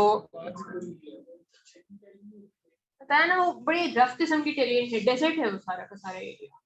ठीक है, इस वजह से वो कोशिश उनकी है कि इस बॉर्डर को जितना ज्यादा वो मॉनिटर कर सके वो करे, लेकिन वो बहुत ज्यादा मॉनिटर हो नहीं सकता। एक 2000 माइल्स का स्ट्रेच है, छोटा सा स्ट्रेच है, और उसके अलावा वहां पे जो है ना फिर ज्योग्राफी जो है वहां पे वो जो है ना अपना रोल प्ले कर देती है। तो वहां पे कंडीशंस बहुत ज्यादा हैबिटेबल नहीं है। अगर आप साउथ अमेरिकन मूवीज देखें ना, कोई जो साउथ अमेरिकन वो बहुत ज्यादा डेजर्ट प्लेन्स हैं, और वो बहुत बड़े बड़े डिजर्टेड एरियाज हैं, वहां पे कोई भी नहीं रहता। बड़े बड़े इवन अल चापो, उसके बाद क्या है वो केमिस्ट्री टीचर वाला ब्रेकिंग बैड, इवन उसके अंदर भी वो दिखाते हैं कि वो कितने बड़े बड़े जो है ना स्ट्रेचेस ऑफ डेजर्ट है, और वहां पे दूर दूर तक आपको कोई भी नहीं दिखता। ठीक है, ओके। अच्छा, आज का जो ये लास्ट पार्ट है ये है आर्कटिक। तो आर्कटिक जो है ये इस टाइम पे जो है एक डिस्प्यूटेड रीजन है अमंग 9 कंट्रीज हैं, जो मिनिमम 9 कंट्रीज वहां पे ना अपना क्लेम स्टेक कर रही हैं। ठीक है, 9 कंट्रीज कौन कौन सी हैं? Canada, Finland, Greenland, Iceland, Norway, Russia, Sweden and the USA. तो बेसिकली वो कंट्रीज हैं जिनके बॉर्डर्स हैं जो कि आर्कटिक रीजन को बॉर्डर करते हैं। इनके बॉर्डर्स बेसिकली वहां पे टच करते हैं आर्कटिक रीजन को। और वहां पे आर्कटिक रीजन के अंदर बेसिकली वहां पे ऑयल और गैस रिजर्व्स हैं, इवन गोल्ड, निकल, जिंक और इस तरह की चीजों के रिजर्व्स भी हैं। अभी आर्कटिक रीजन का बहुत थोड़ा सा पार्ट है जो मेल्ट हुआ है और वहां पे ये सारी चीजें ना उन्होंने डिस्कवर की है। इन 2009 यूनाइटेड स्टेट्स जियोलॉजिकल सर्वे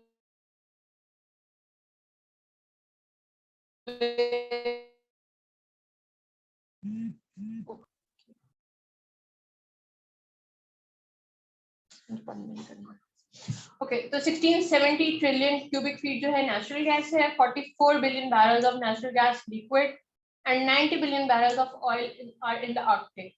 और इसके अलावा जो है ना गोल्ड, जिंक, निकल और आयरन भी मिला है। लेकिन अभी जिस तरह ये और जो है ना आर्कटिक जैसे जैसे मेल्ट होगा वैसे वैसे और जो है we will be able to explore कि वहां पे क्या है और क्या नहीं। और आर्कटिक इसका एक डायरेक्ट जो है ग्लोबल वार्मिंग के साथ एसोसिएटेड है। ठीक है, आर्कटिक जैसे जैसे मेल्ट हो रहा है इस तरह सी लेवल्स राइज हो रहे हैं। और 3 कंट्रीज हैं जो डायरेक्टली इम्पैक्ट होंगे। एक नेदरलैंड्स है, एक बांग्लादेश है और एक मालदीव्स है जो कि सबसे पहले इम्पैक्ट होंगे। मतलब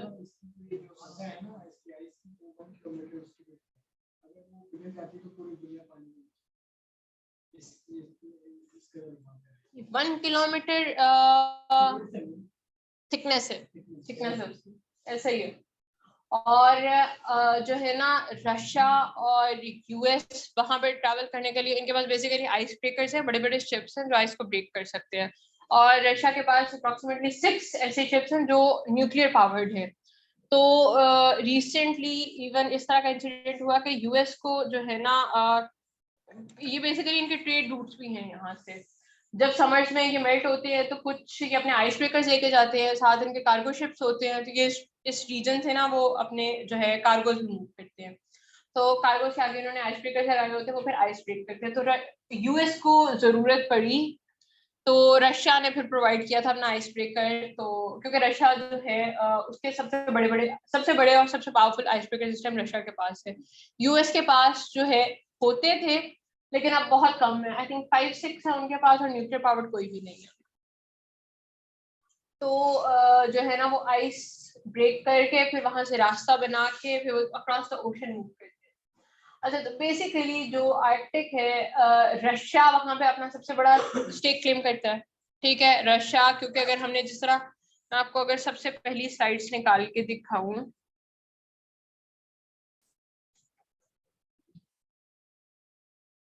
एक मिनट,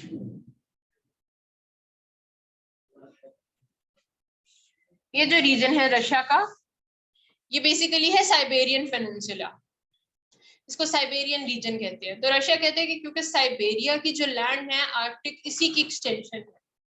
ठीक है, तो जो है ना ये आर्कटिक ओशन ये साइबेरियन रीजन की ही एक्सटेंशन है। तो इसका मतलब है कि ये पूरा का पूरा रीजन रशिया का है।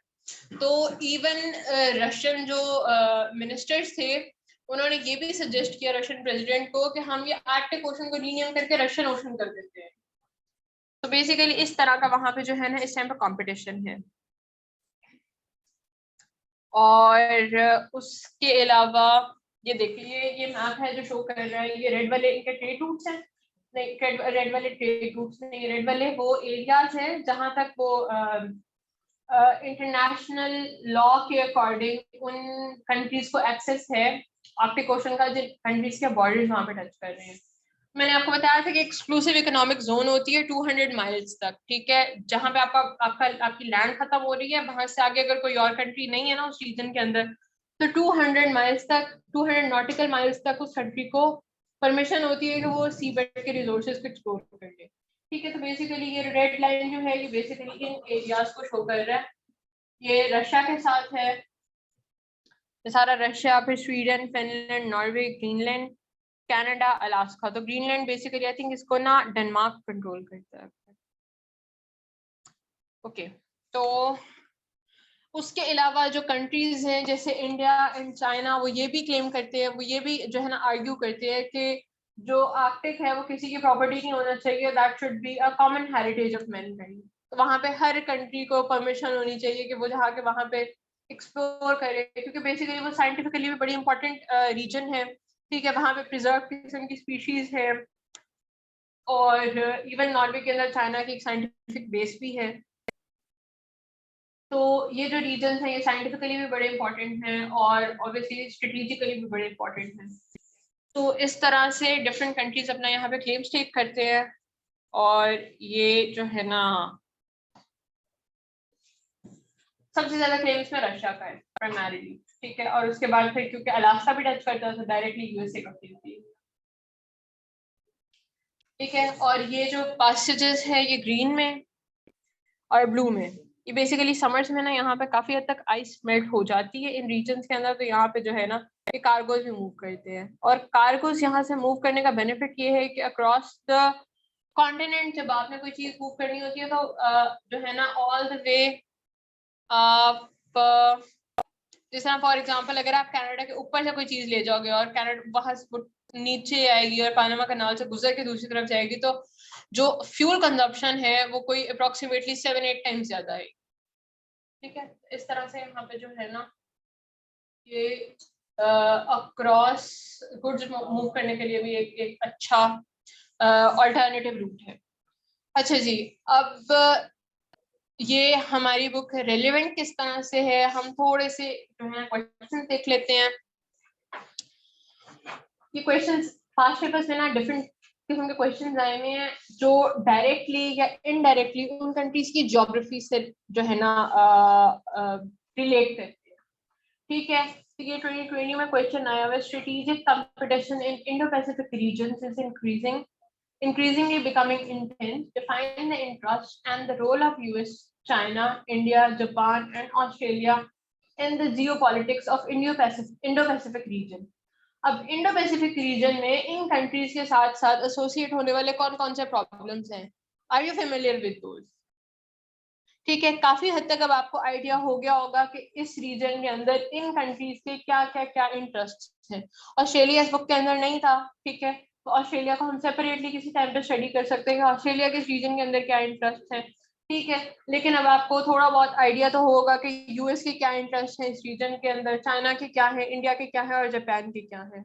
ओके, और इसी तरह से जो है ना फिर अगला क्वेश्चन है, examine China's strategic vision behind the Belt and Road Initiative, also known as One Belt and One Road. अच्छा, तो बेल्ट एंड रोड इनिशिएटिव के पीछे जो है चाइना का स्ट्रेटेजिक विजन, ऑब्वियसली ये सारा कुछ ये ऑटोमेटिकली साउथ चाइना सी के साथ लिंक करता है। ठीक है, हमने चाइना की हिस्ट्री पढ़ी है कि चाइना जो है वो बेसिकली वो थ्रू लैंड अब जो है ना सारी की सारी ट्रेड करते थे। ठीक है, सी के थ्रू भी करते थे, लेकिन सी के थ्रू जो है वो ट्रेड उनकी रिलेटिवली कम थी। ठीक है, और प्राइमरीली उनकी सारी की सारी ट्रेड जो थी वो अक्रॉस द हिमालयाज और अक्रॉस द कराकोरम्स होती थी। ठीक है, और वो सेंट्रल एशिया और उसके बाद जो है ना वहां से वो यूरोप मूव करते होते थे। ठीक है, और one belt and one road जो है विजन, उसके पीछे भी जो लॉजिक है वो बेसिकली यही है कि वो जो एंशिएंट सिल्क रूट है उसको रिवाइव करना चाहते हैं और उसको एक्सपैंड करना चाहते हैं। ठीक है, इसी तरह फिर अगर हम अगले क्वेश्चन पे जाते हैं, how the United States is trying to keep its dominant position in Asia Pacific and what is Chinese response to it. तो थोड़ा सा हमने इसको भी डिस्कस किया है। ठीक है, कि यूएस किस तरह से अपना इन्फ्लुएंस मेंटेन करने की कोशिश कर रहा है इस रीजन के अंदर। बेसिकली ये कुछ क्वेश्चंस हैं, पूरे के पूरे तो नहीं आप इस बुक से प्रिपेयर कर सकते हैं, लेकिन ये है कि ये बुक आपको इन प्रॉब्लम्स को, इन क्वेश्चंस को आंसर करने में डेफिनेटली हेल्प करेगी। ठीक है, बाकी तो आपके ऑब्वियसली अपने करंट अफेयर्स से जब आपके लेक्चर स्टार्ट होंगे आप इन चीज़ों को डिटेल में पढ़ेंगे और जो है ना फिर आप बेहतर पोजीशन में होंगे इनको आंसर करने की। लेकिन अभी मैं सिर्फ आपको ये बता रही हूँ कि ये बुक रिलेवेंट किस तरह से आपके जो है ना CSS के साथ। अगला फिर क्वेश्चन है, explain the silent contours of US rebalancing policy and चाइना's assertive policy in South China Sea and latter's dispute with regional countries critically evaluate। अब इस बुक में हमने ऑब्वियसली पॉलिसीज की बात तो नहीं की, लेकिन जो है ना साउथ चाइना सी के प्रॉब्लम्स और रीजनल कंट्रीज के जो प्रॉब्लम्स हैं साउथ चाइना सी के अंदर, वो उनसे तो हम फेमिलियर हैं ना, ठीक है। हमें ये बुक उनके बारे में बताती है। उसके बाद the impact of burgeoning US India strategic partnership over the security sanctions of the region and Indian Ocean region. तो हमने जो है इस बारे में भी थोड़ा सा डिस्कस किया कि इंडिया स्ट्रेटेजिकली किस तरह से इम्पोर्टेंट है, चाइना के साथ जो है ना इंडिया के क्या इश्यूज हैं, और इंडिया को एम्पावर करना यूएस के लिए इस रीजन में क्यों इम्पोर्टेंट है। ठीक है, इंडिया को एम्पावर करना इस रीजन में जो है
तो बेसिकली जो है ना ज्योग्राफी किसी भी कंट्री की वो आपको बहुत ज्यादा हेल्प करती है उसके करंट जो है ना जो भी प्रॉब्लम्स हैं और जो भी उसकी करंट पॉलिसीज हैं वो किस तरह से उसको इन्फ्लुएंस कर रही हैं, ठीक है। और किसी भी कंट्री में क्या जो है ना प्रॉब्लम्स अराइज हो रही हैं, क्या उसके इंटरेस्ट हैं, वो बेसिकली वो कहीं ना कहीं डायरेक्टली लिंक्ड होते हैं उसकी ज्योग्राफी से। और जो है ना अभी जब आप इन क्वेश्चंस को घर जाके पढ़ें, ठीक है, थोड़ा सा आप जो है ना बुक को भी पढ़ें, और कुछ क्वेश्चंस ज्योग्राफी से रेलिवेंट इस तरह के भी हैं जो ऑब्वियसली ये बुक तो नहीं जो है एड्रेस कर रही, लेकिन उसके बावजूद जो है ना आपको अगर आप जो है वर्ल्ड ज्योग्राफी को समझने की कोशिश करेंगे, वर्ल्ड ज्योग्राफी को पढ़ेंगे, तो ऑब्वियसली आप उन क्वेश्चंस को बेहतर पोजीशन में जो है ना आंसर कर सकेंगे। नहीं, ये बुक तो सिर्फ ज्योग्राफी की जो पॉजिटिव इफेक्ट्स है वही बता रहे हैं किसी भी कंट्री का। अगर पाकिस्तान की ज्योग्राफी किसी बार के वाली है दिन के हालात में देखी जाए तो पाकिस्तान पे कोई भी कंट्री इतनी इजीली अटैक नहीं कर सकती। देखें एक मिनट, ये जो है ना सिर्फ पॉजिटिव एरियाज के बारे में पॉजिटिव नहीं बता रहा, वो बात पॉजिटिव्स और नेगेटिव्स दोनों चीजों को एड्रेस कर रहे हैं यहाँ पे। लेकिन प्राइमरीली आपके इंटरेस्ट किस चीज से शेप होते हैं?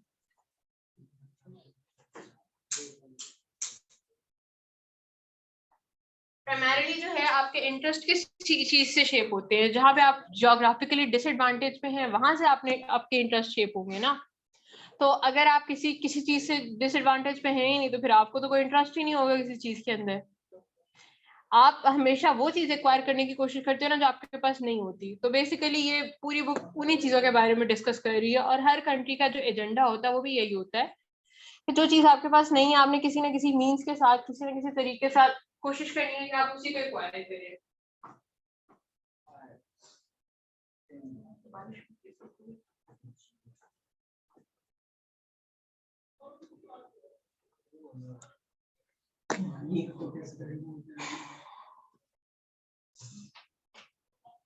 ज्यादा बारिश होगी ज्यादा पानी आएगा। ज्यादा पानी आएगा, ठीक है।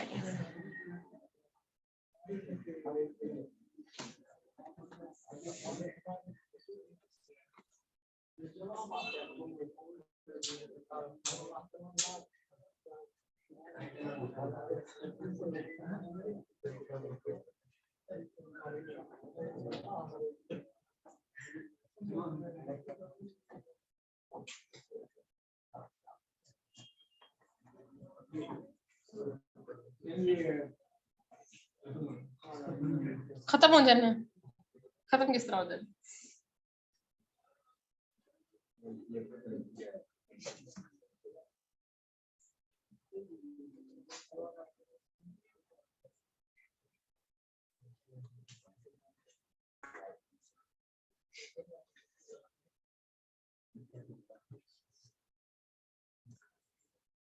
इसको स्टेबल होने दें थोड़ा सा।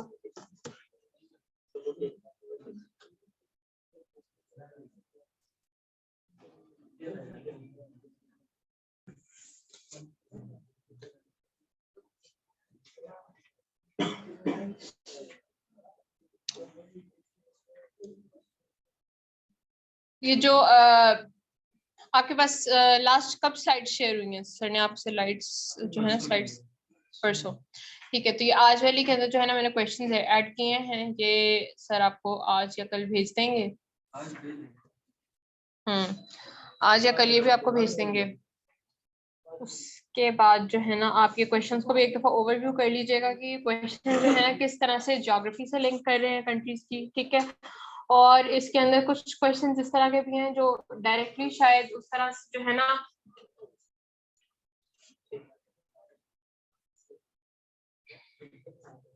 बुक उन क्वेश्चन को एड्रेस नहीं कर रही है, लेकिन उसके बावजूद वो क्वेश्चंस जो है ना कहीं ज्योग्राफी से लिंक है और आपके करंट अफेयर्स के पास पेपर्स में आ चुके हुए हैं।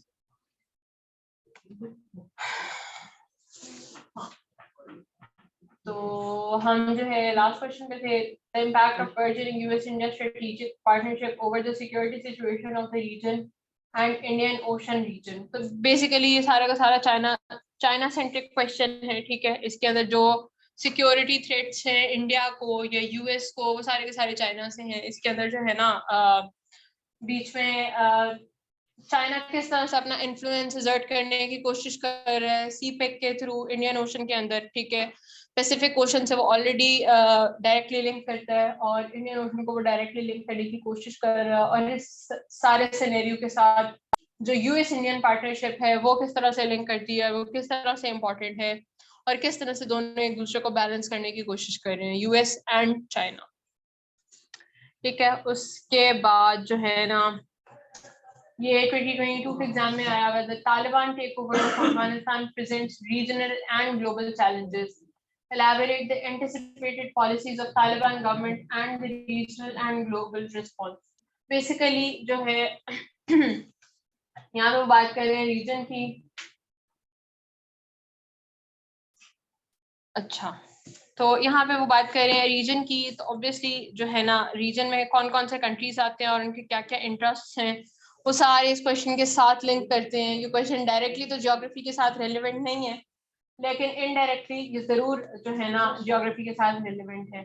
फिर वो पूछता है what are the similarities and differences between Nagorno-Karabakh and Kashmir conflict.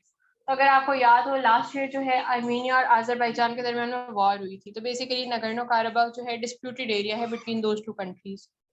और नगोर्नो-काराबाख और कश्मीर कॉन्फ्लिक्ट जो है कहीं ना कहीं की दोनों वाटर डिस्प्यूट्स हैं, ठीक है। तो आर्मेनिया अजरबैजान के दरमियान जो नगोर्नो-काराबाख है that is also a water dispute just like Kashmir conflict. तो ये जो है ये भी किसी हद तक जो है ज्योग्राफी से रिलेवेंट है। फिर discuss the strategic contours of Indo-US evolving partnership and how it will impact Pakistan, US and Pakistan-China relations। ये बेसिकली इस तरह का क्वेश्चन जो है ना ये भी बिल्कुल सिमिलर क्वेश्चन है और बस उसको रिफ्रेश किया हुआ उन्होंने यहाँ पे, ठीक है। कि जो इंडो यूएस इवॉल्विंग पार्टनरशिप है वो पाकिस्तान यूएस और पाकिस्तान चाइना रिलेशंस के लिए किस तरह से हो।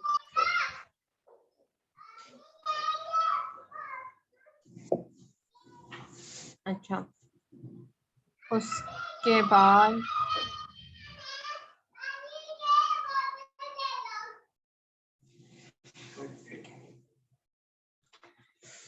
Similarly, फिर what will be the reason of emerging water conflict between Pakistan and Afghanistan। इसके लिए भी हमें जो है ना थोड़ा सा पाकिस्तान और अफगानिस्तान की ज्योग्राफी को स्टडी करना पड़ेगा। उसके बाद जो है be in better position to answer this question.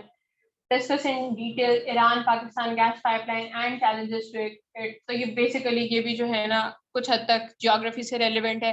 इसी तरह जो हमारे तुर्कमेनिस्तान के साथ projects हैं गैस पाइपलाइन वाले, और डिफरेंट सेंट्रल एशियन कंट्रीज के साथ जो हमारे गैस पाइपलाइन के प्रोजेक्ट्स हैं या एनर्जी के प्रोजेक्ट्स हैं या जो है ना वो क्या कहते हैं इसी वाटर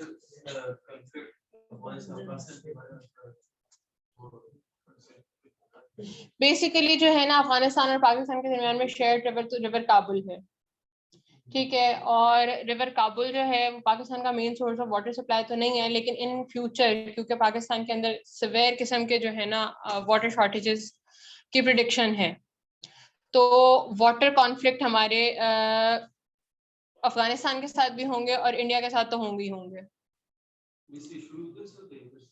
काबुल वहां से शुरू होता है और हमारे ऑलमोस्ट बाकी के सारे रिवर जो है वो इंडिया से स्टार्ट होते हैं. हाँ मैम कश्मीर में तो इंडिया बैक कर रहे हैं, ठीक है, लेकिन नगोर्नो में ये नगोर्नो कराबाख में रशिया इंटरफेयर क्यों कर रहा है? रशिया आर्मेनिया को सपोर्ट करता है. क्यों? ये सोवियत टेरिटरीज हैं. ठीक है, अजरबैजान भी सोवियत थी. हाँ, लेकिन मुझे अब पूरी डिटेल मुझे इसकी नहीं पता, लेकिन ये सोवियत टेरिटरीज हैं पुरानी, और इनका जो इशू है ये उस टाइम पे स्टार्ट हुआ है जब सोवियत यूनियन डिसइंटीग्रेट हुआ और उसके बाद जो है ना ये दोनों इंडिपेंडेंट स्टेट्स बने हैं. ये रशिया और यूक्रेन का जब स्टार्ट हुआ था तब अजरबैजान में फिर अच्छी फायरिंग की थी और उस वजह से रशिया ने अपने ट्रूप्स वहां भी डिप्लॉय कर दिए अजरबैजान में. इसकी भी तफर्जुन बनाया गया, इसकी भी मिशन डालते हैं अजरबैजान के अंदर रशिया वहां पे तो पीस के मिशन होंगे ना, वो तो वॉर जोन है. डेफिनेटली वहां पे तो होंगे जिस तरह कश्मीर के अंदर है.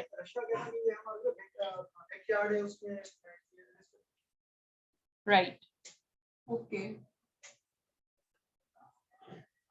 तो ठीक है, ये कुछ क्वेश्चंस थे जो बेसिकली ज्योग्राफी से रेलेवेंट थे, ठीक है. तो बेसिकली इनका पर्पस ये था कि आपको थोड़ा सा आइडिया हो जाए कि कंट्रीज की ज्योग्राफी जो है वो आपके करंट अफेयर्स के साथ काफी ज्यादा लिंक करती है, ठीक है. तो ये बुक जो है आप पढ़ें, और जिस तरह मैंने आपको बताया कि कुछ एरियाज इनके वो हैं जो बहुत जो है ना डिटेल के अंदर हैं और उनको पढ़ने की जरूरत है. कुछ एरियाज की डिटेल बहुत ज्यादा आपको पढ़ने की जरूरत नहीं है. फॉर एग्जांपल जिस तरह लैटिन अमेरिका हो गया और अफ्रीका हो गया, इनकी डिटेल में आप बहुत ज्यादा ना भी जाएं तो इससे कोई खास फर्क नहीं पड़ता, क्योंकि इस एरिया से क्वेश्चन हमें नहीं आएगा. या आर्कटिक के बारे में देख लें, इस एरिया से हमें क्वेश्चन नहीं आएगा. लेकिन ये जिस तरह ये क्वेश्चन है US, China, even Russia to a certain extent, तो रशिया से रेलेवेंट कोई डायरेक्टली क्वेश्चन नहीं है, लेकिन रशिया इज इम्पोर्टेंट डेफिनेटली. और उसके बाद जो है ना जो एरिया साउथ चाइना सी को किसी हद तक जो है टच कर रहे हैं, वो सारे एरियाज जो हैं आपके इम्पोर्टेंट हैं. उसके अलावा मिडिल ईस्ट बहुत इम्पोर्टेंट है, ठीक है. तो ये चीजें थोड़ी सी जो है ना आपने अपने जहन में रखनी है, ठीक है. और कोई क्वेश्चन? जैसे कहा जाता है कि प्रॉक्सीज ऑफ ईरान की और सऊदी की, तो लीबिया में क्या चल रहा है इजिप्ट की, वहां तो इसकी कोई भी प्रॉक्सी नहीं देखी जाती. वहां तो एक प्रैक्टिकली जैसे पैसे की जंग है वहां पे, बिजनेस की है. ओके, पैसे की जंग भी है, लेकिन अगर आप उसको डिटेल में स्टडी करें ना तो कहीं आपको उसके अंदर शिया सुन्नी कॉन्फ्लिक्ट भी नजर आ जाएगा. और अगर जहाँ पे शिया सुन्नी कॉन्फ्लिक्ट है वहाँ पे जो है ना लिबिया वो सॉरी ईरान और सऊदी प्रॉक्सी वॉर है. जैसे लिबिया में है तो वहां पे एक जो सऊदी सपोर्ट कर रहा है, और जैसे हफ्तार की जो है अपना खलीफा हफ्तार की जो गवर्नमेंट उसको, और दूसरी जो यूएई की जो है अपना जैसे सब वो भी हमने सामने नौकरी तो बड़े शहर ना. एक्चुअली मैं ना बहुत ज्यादा अप टू डेट नहीं हूँ अब ये जो है ना मिडिल ईस्टर्न के ऊपर. ये मैंने जब पढ़ा था ना उसके बाद दोबारा नहीं इसको पढ़ा, ठीक है. तो उस टाइम पे जो है ना हिस्टोरिकली इनके रिलेशंस अगर देखे जाएं तो इनके रिलेशंस जो है ना वो किसी हद तक बैक कर रहे हैं. इनके अपने इंटरेस्ट भी हैं, कहीं कहीं पे यहाँ पे इस तरह का फैक्टर भी आ जाता है कि एक लीडर जो है वो प्रो सऊदी अरेबिया, उसकी पॉलिसीज जो है वो सऊदी अरेबिया को बेनिफिट देंगी, ठीक है। दूसरा लीडर अगर सऊदी अरेबिया को बेनिफिट नहीं दे रहा तो सऊदी अरेबिया ऑटोमेटिकली चाहेगा कि अच्छा जी इसकी रिजीम को तो टॉपल करें, ठीक है। तो इस तरह के प्रॉब्लम्स हैं उस रीजन के अंदर, और सऊदी अरेबिया बहुत ज्यादा डोमिनेट कर रहा है उस रीजन की पॉलिटिक्स को, ठीक है।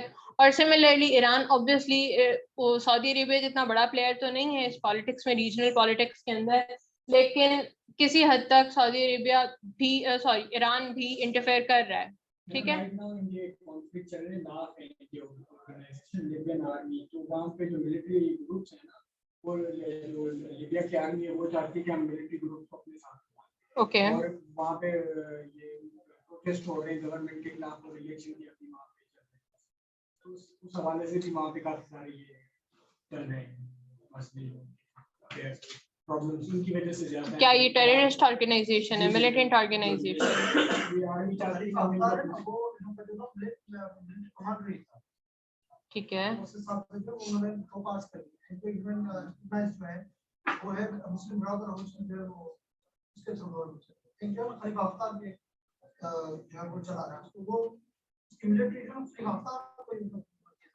तो सऊदी बैक्ड कौन सा है? Khalifa Haftar. ठीक है,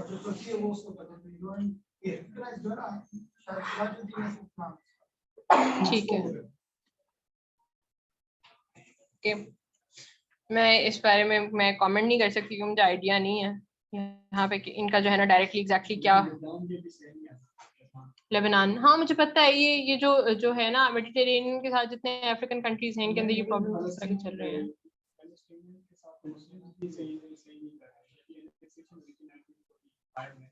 उस वक्त तकरीबन कोई 8 लाख।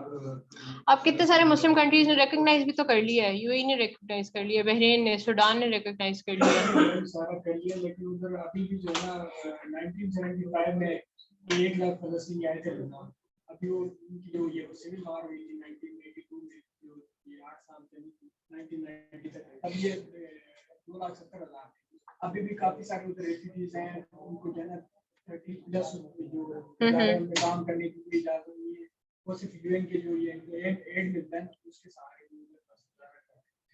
मुस्लिम कंट्रीज भी उनको कोई नहीं दे रही। अगर आप देखें तो जिस तरह से जब हमने इजिप्ट वाला पढ़ा है, जब हमने ये मिडिल ईस्टर्न क्राइसिस के बारे में पढ़ा है, तो जिस तरह से जैसे पैलेस्टीन के अंदर जो है ना अनरेस्ट स्टार्ट होती है, शायद उसकी टेरिटरीज को कॉन्कर करना शुरू कर देता है। एक साइड से इजिप्ट ने कॉन्कर कर लिया, एक साइड से जॉर्डन ने कॉन्कर कर लिया फॉरेन से।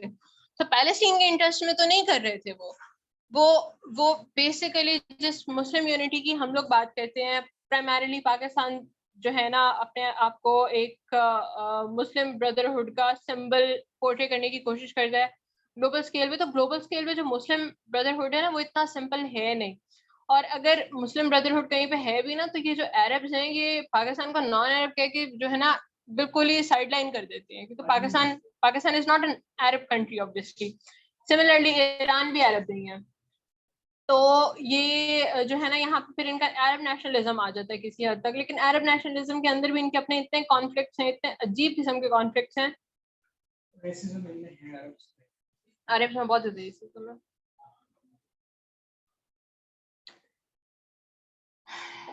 चलिए और कुछ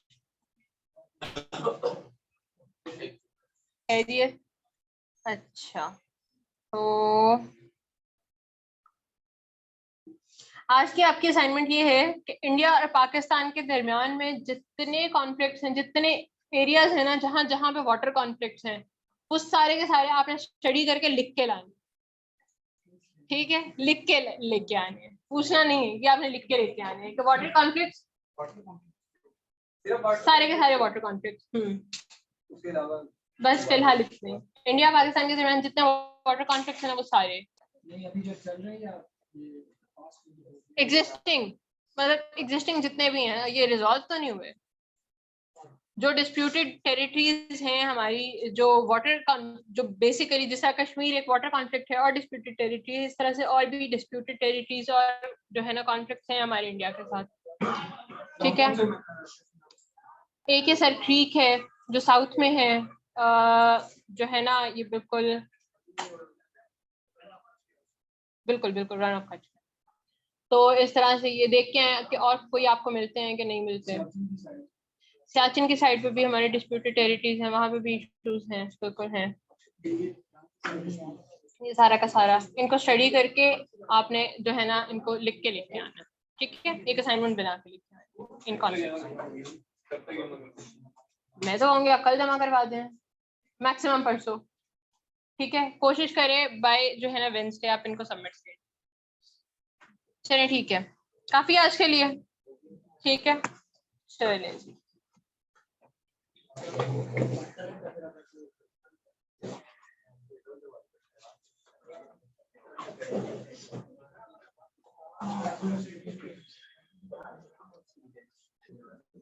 ठीक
है।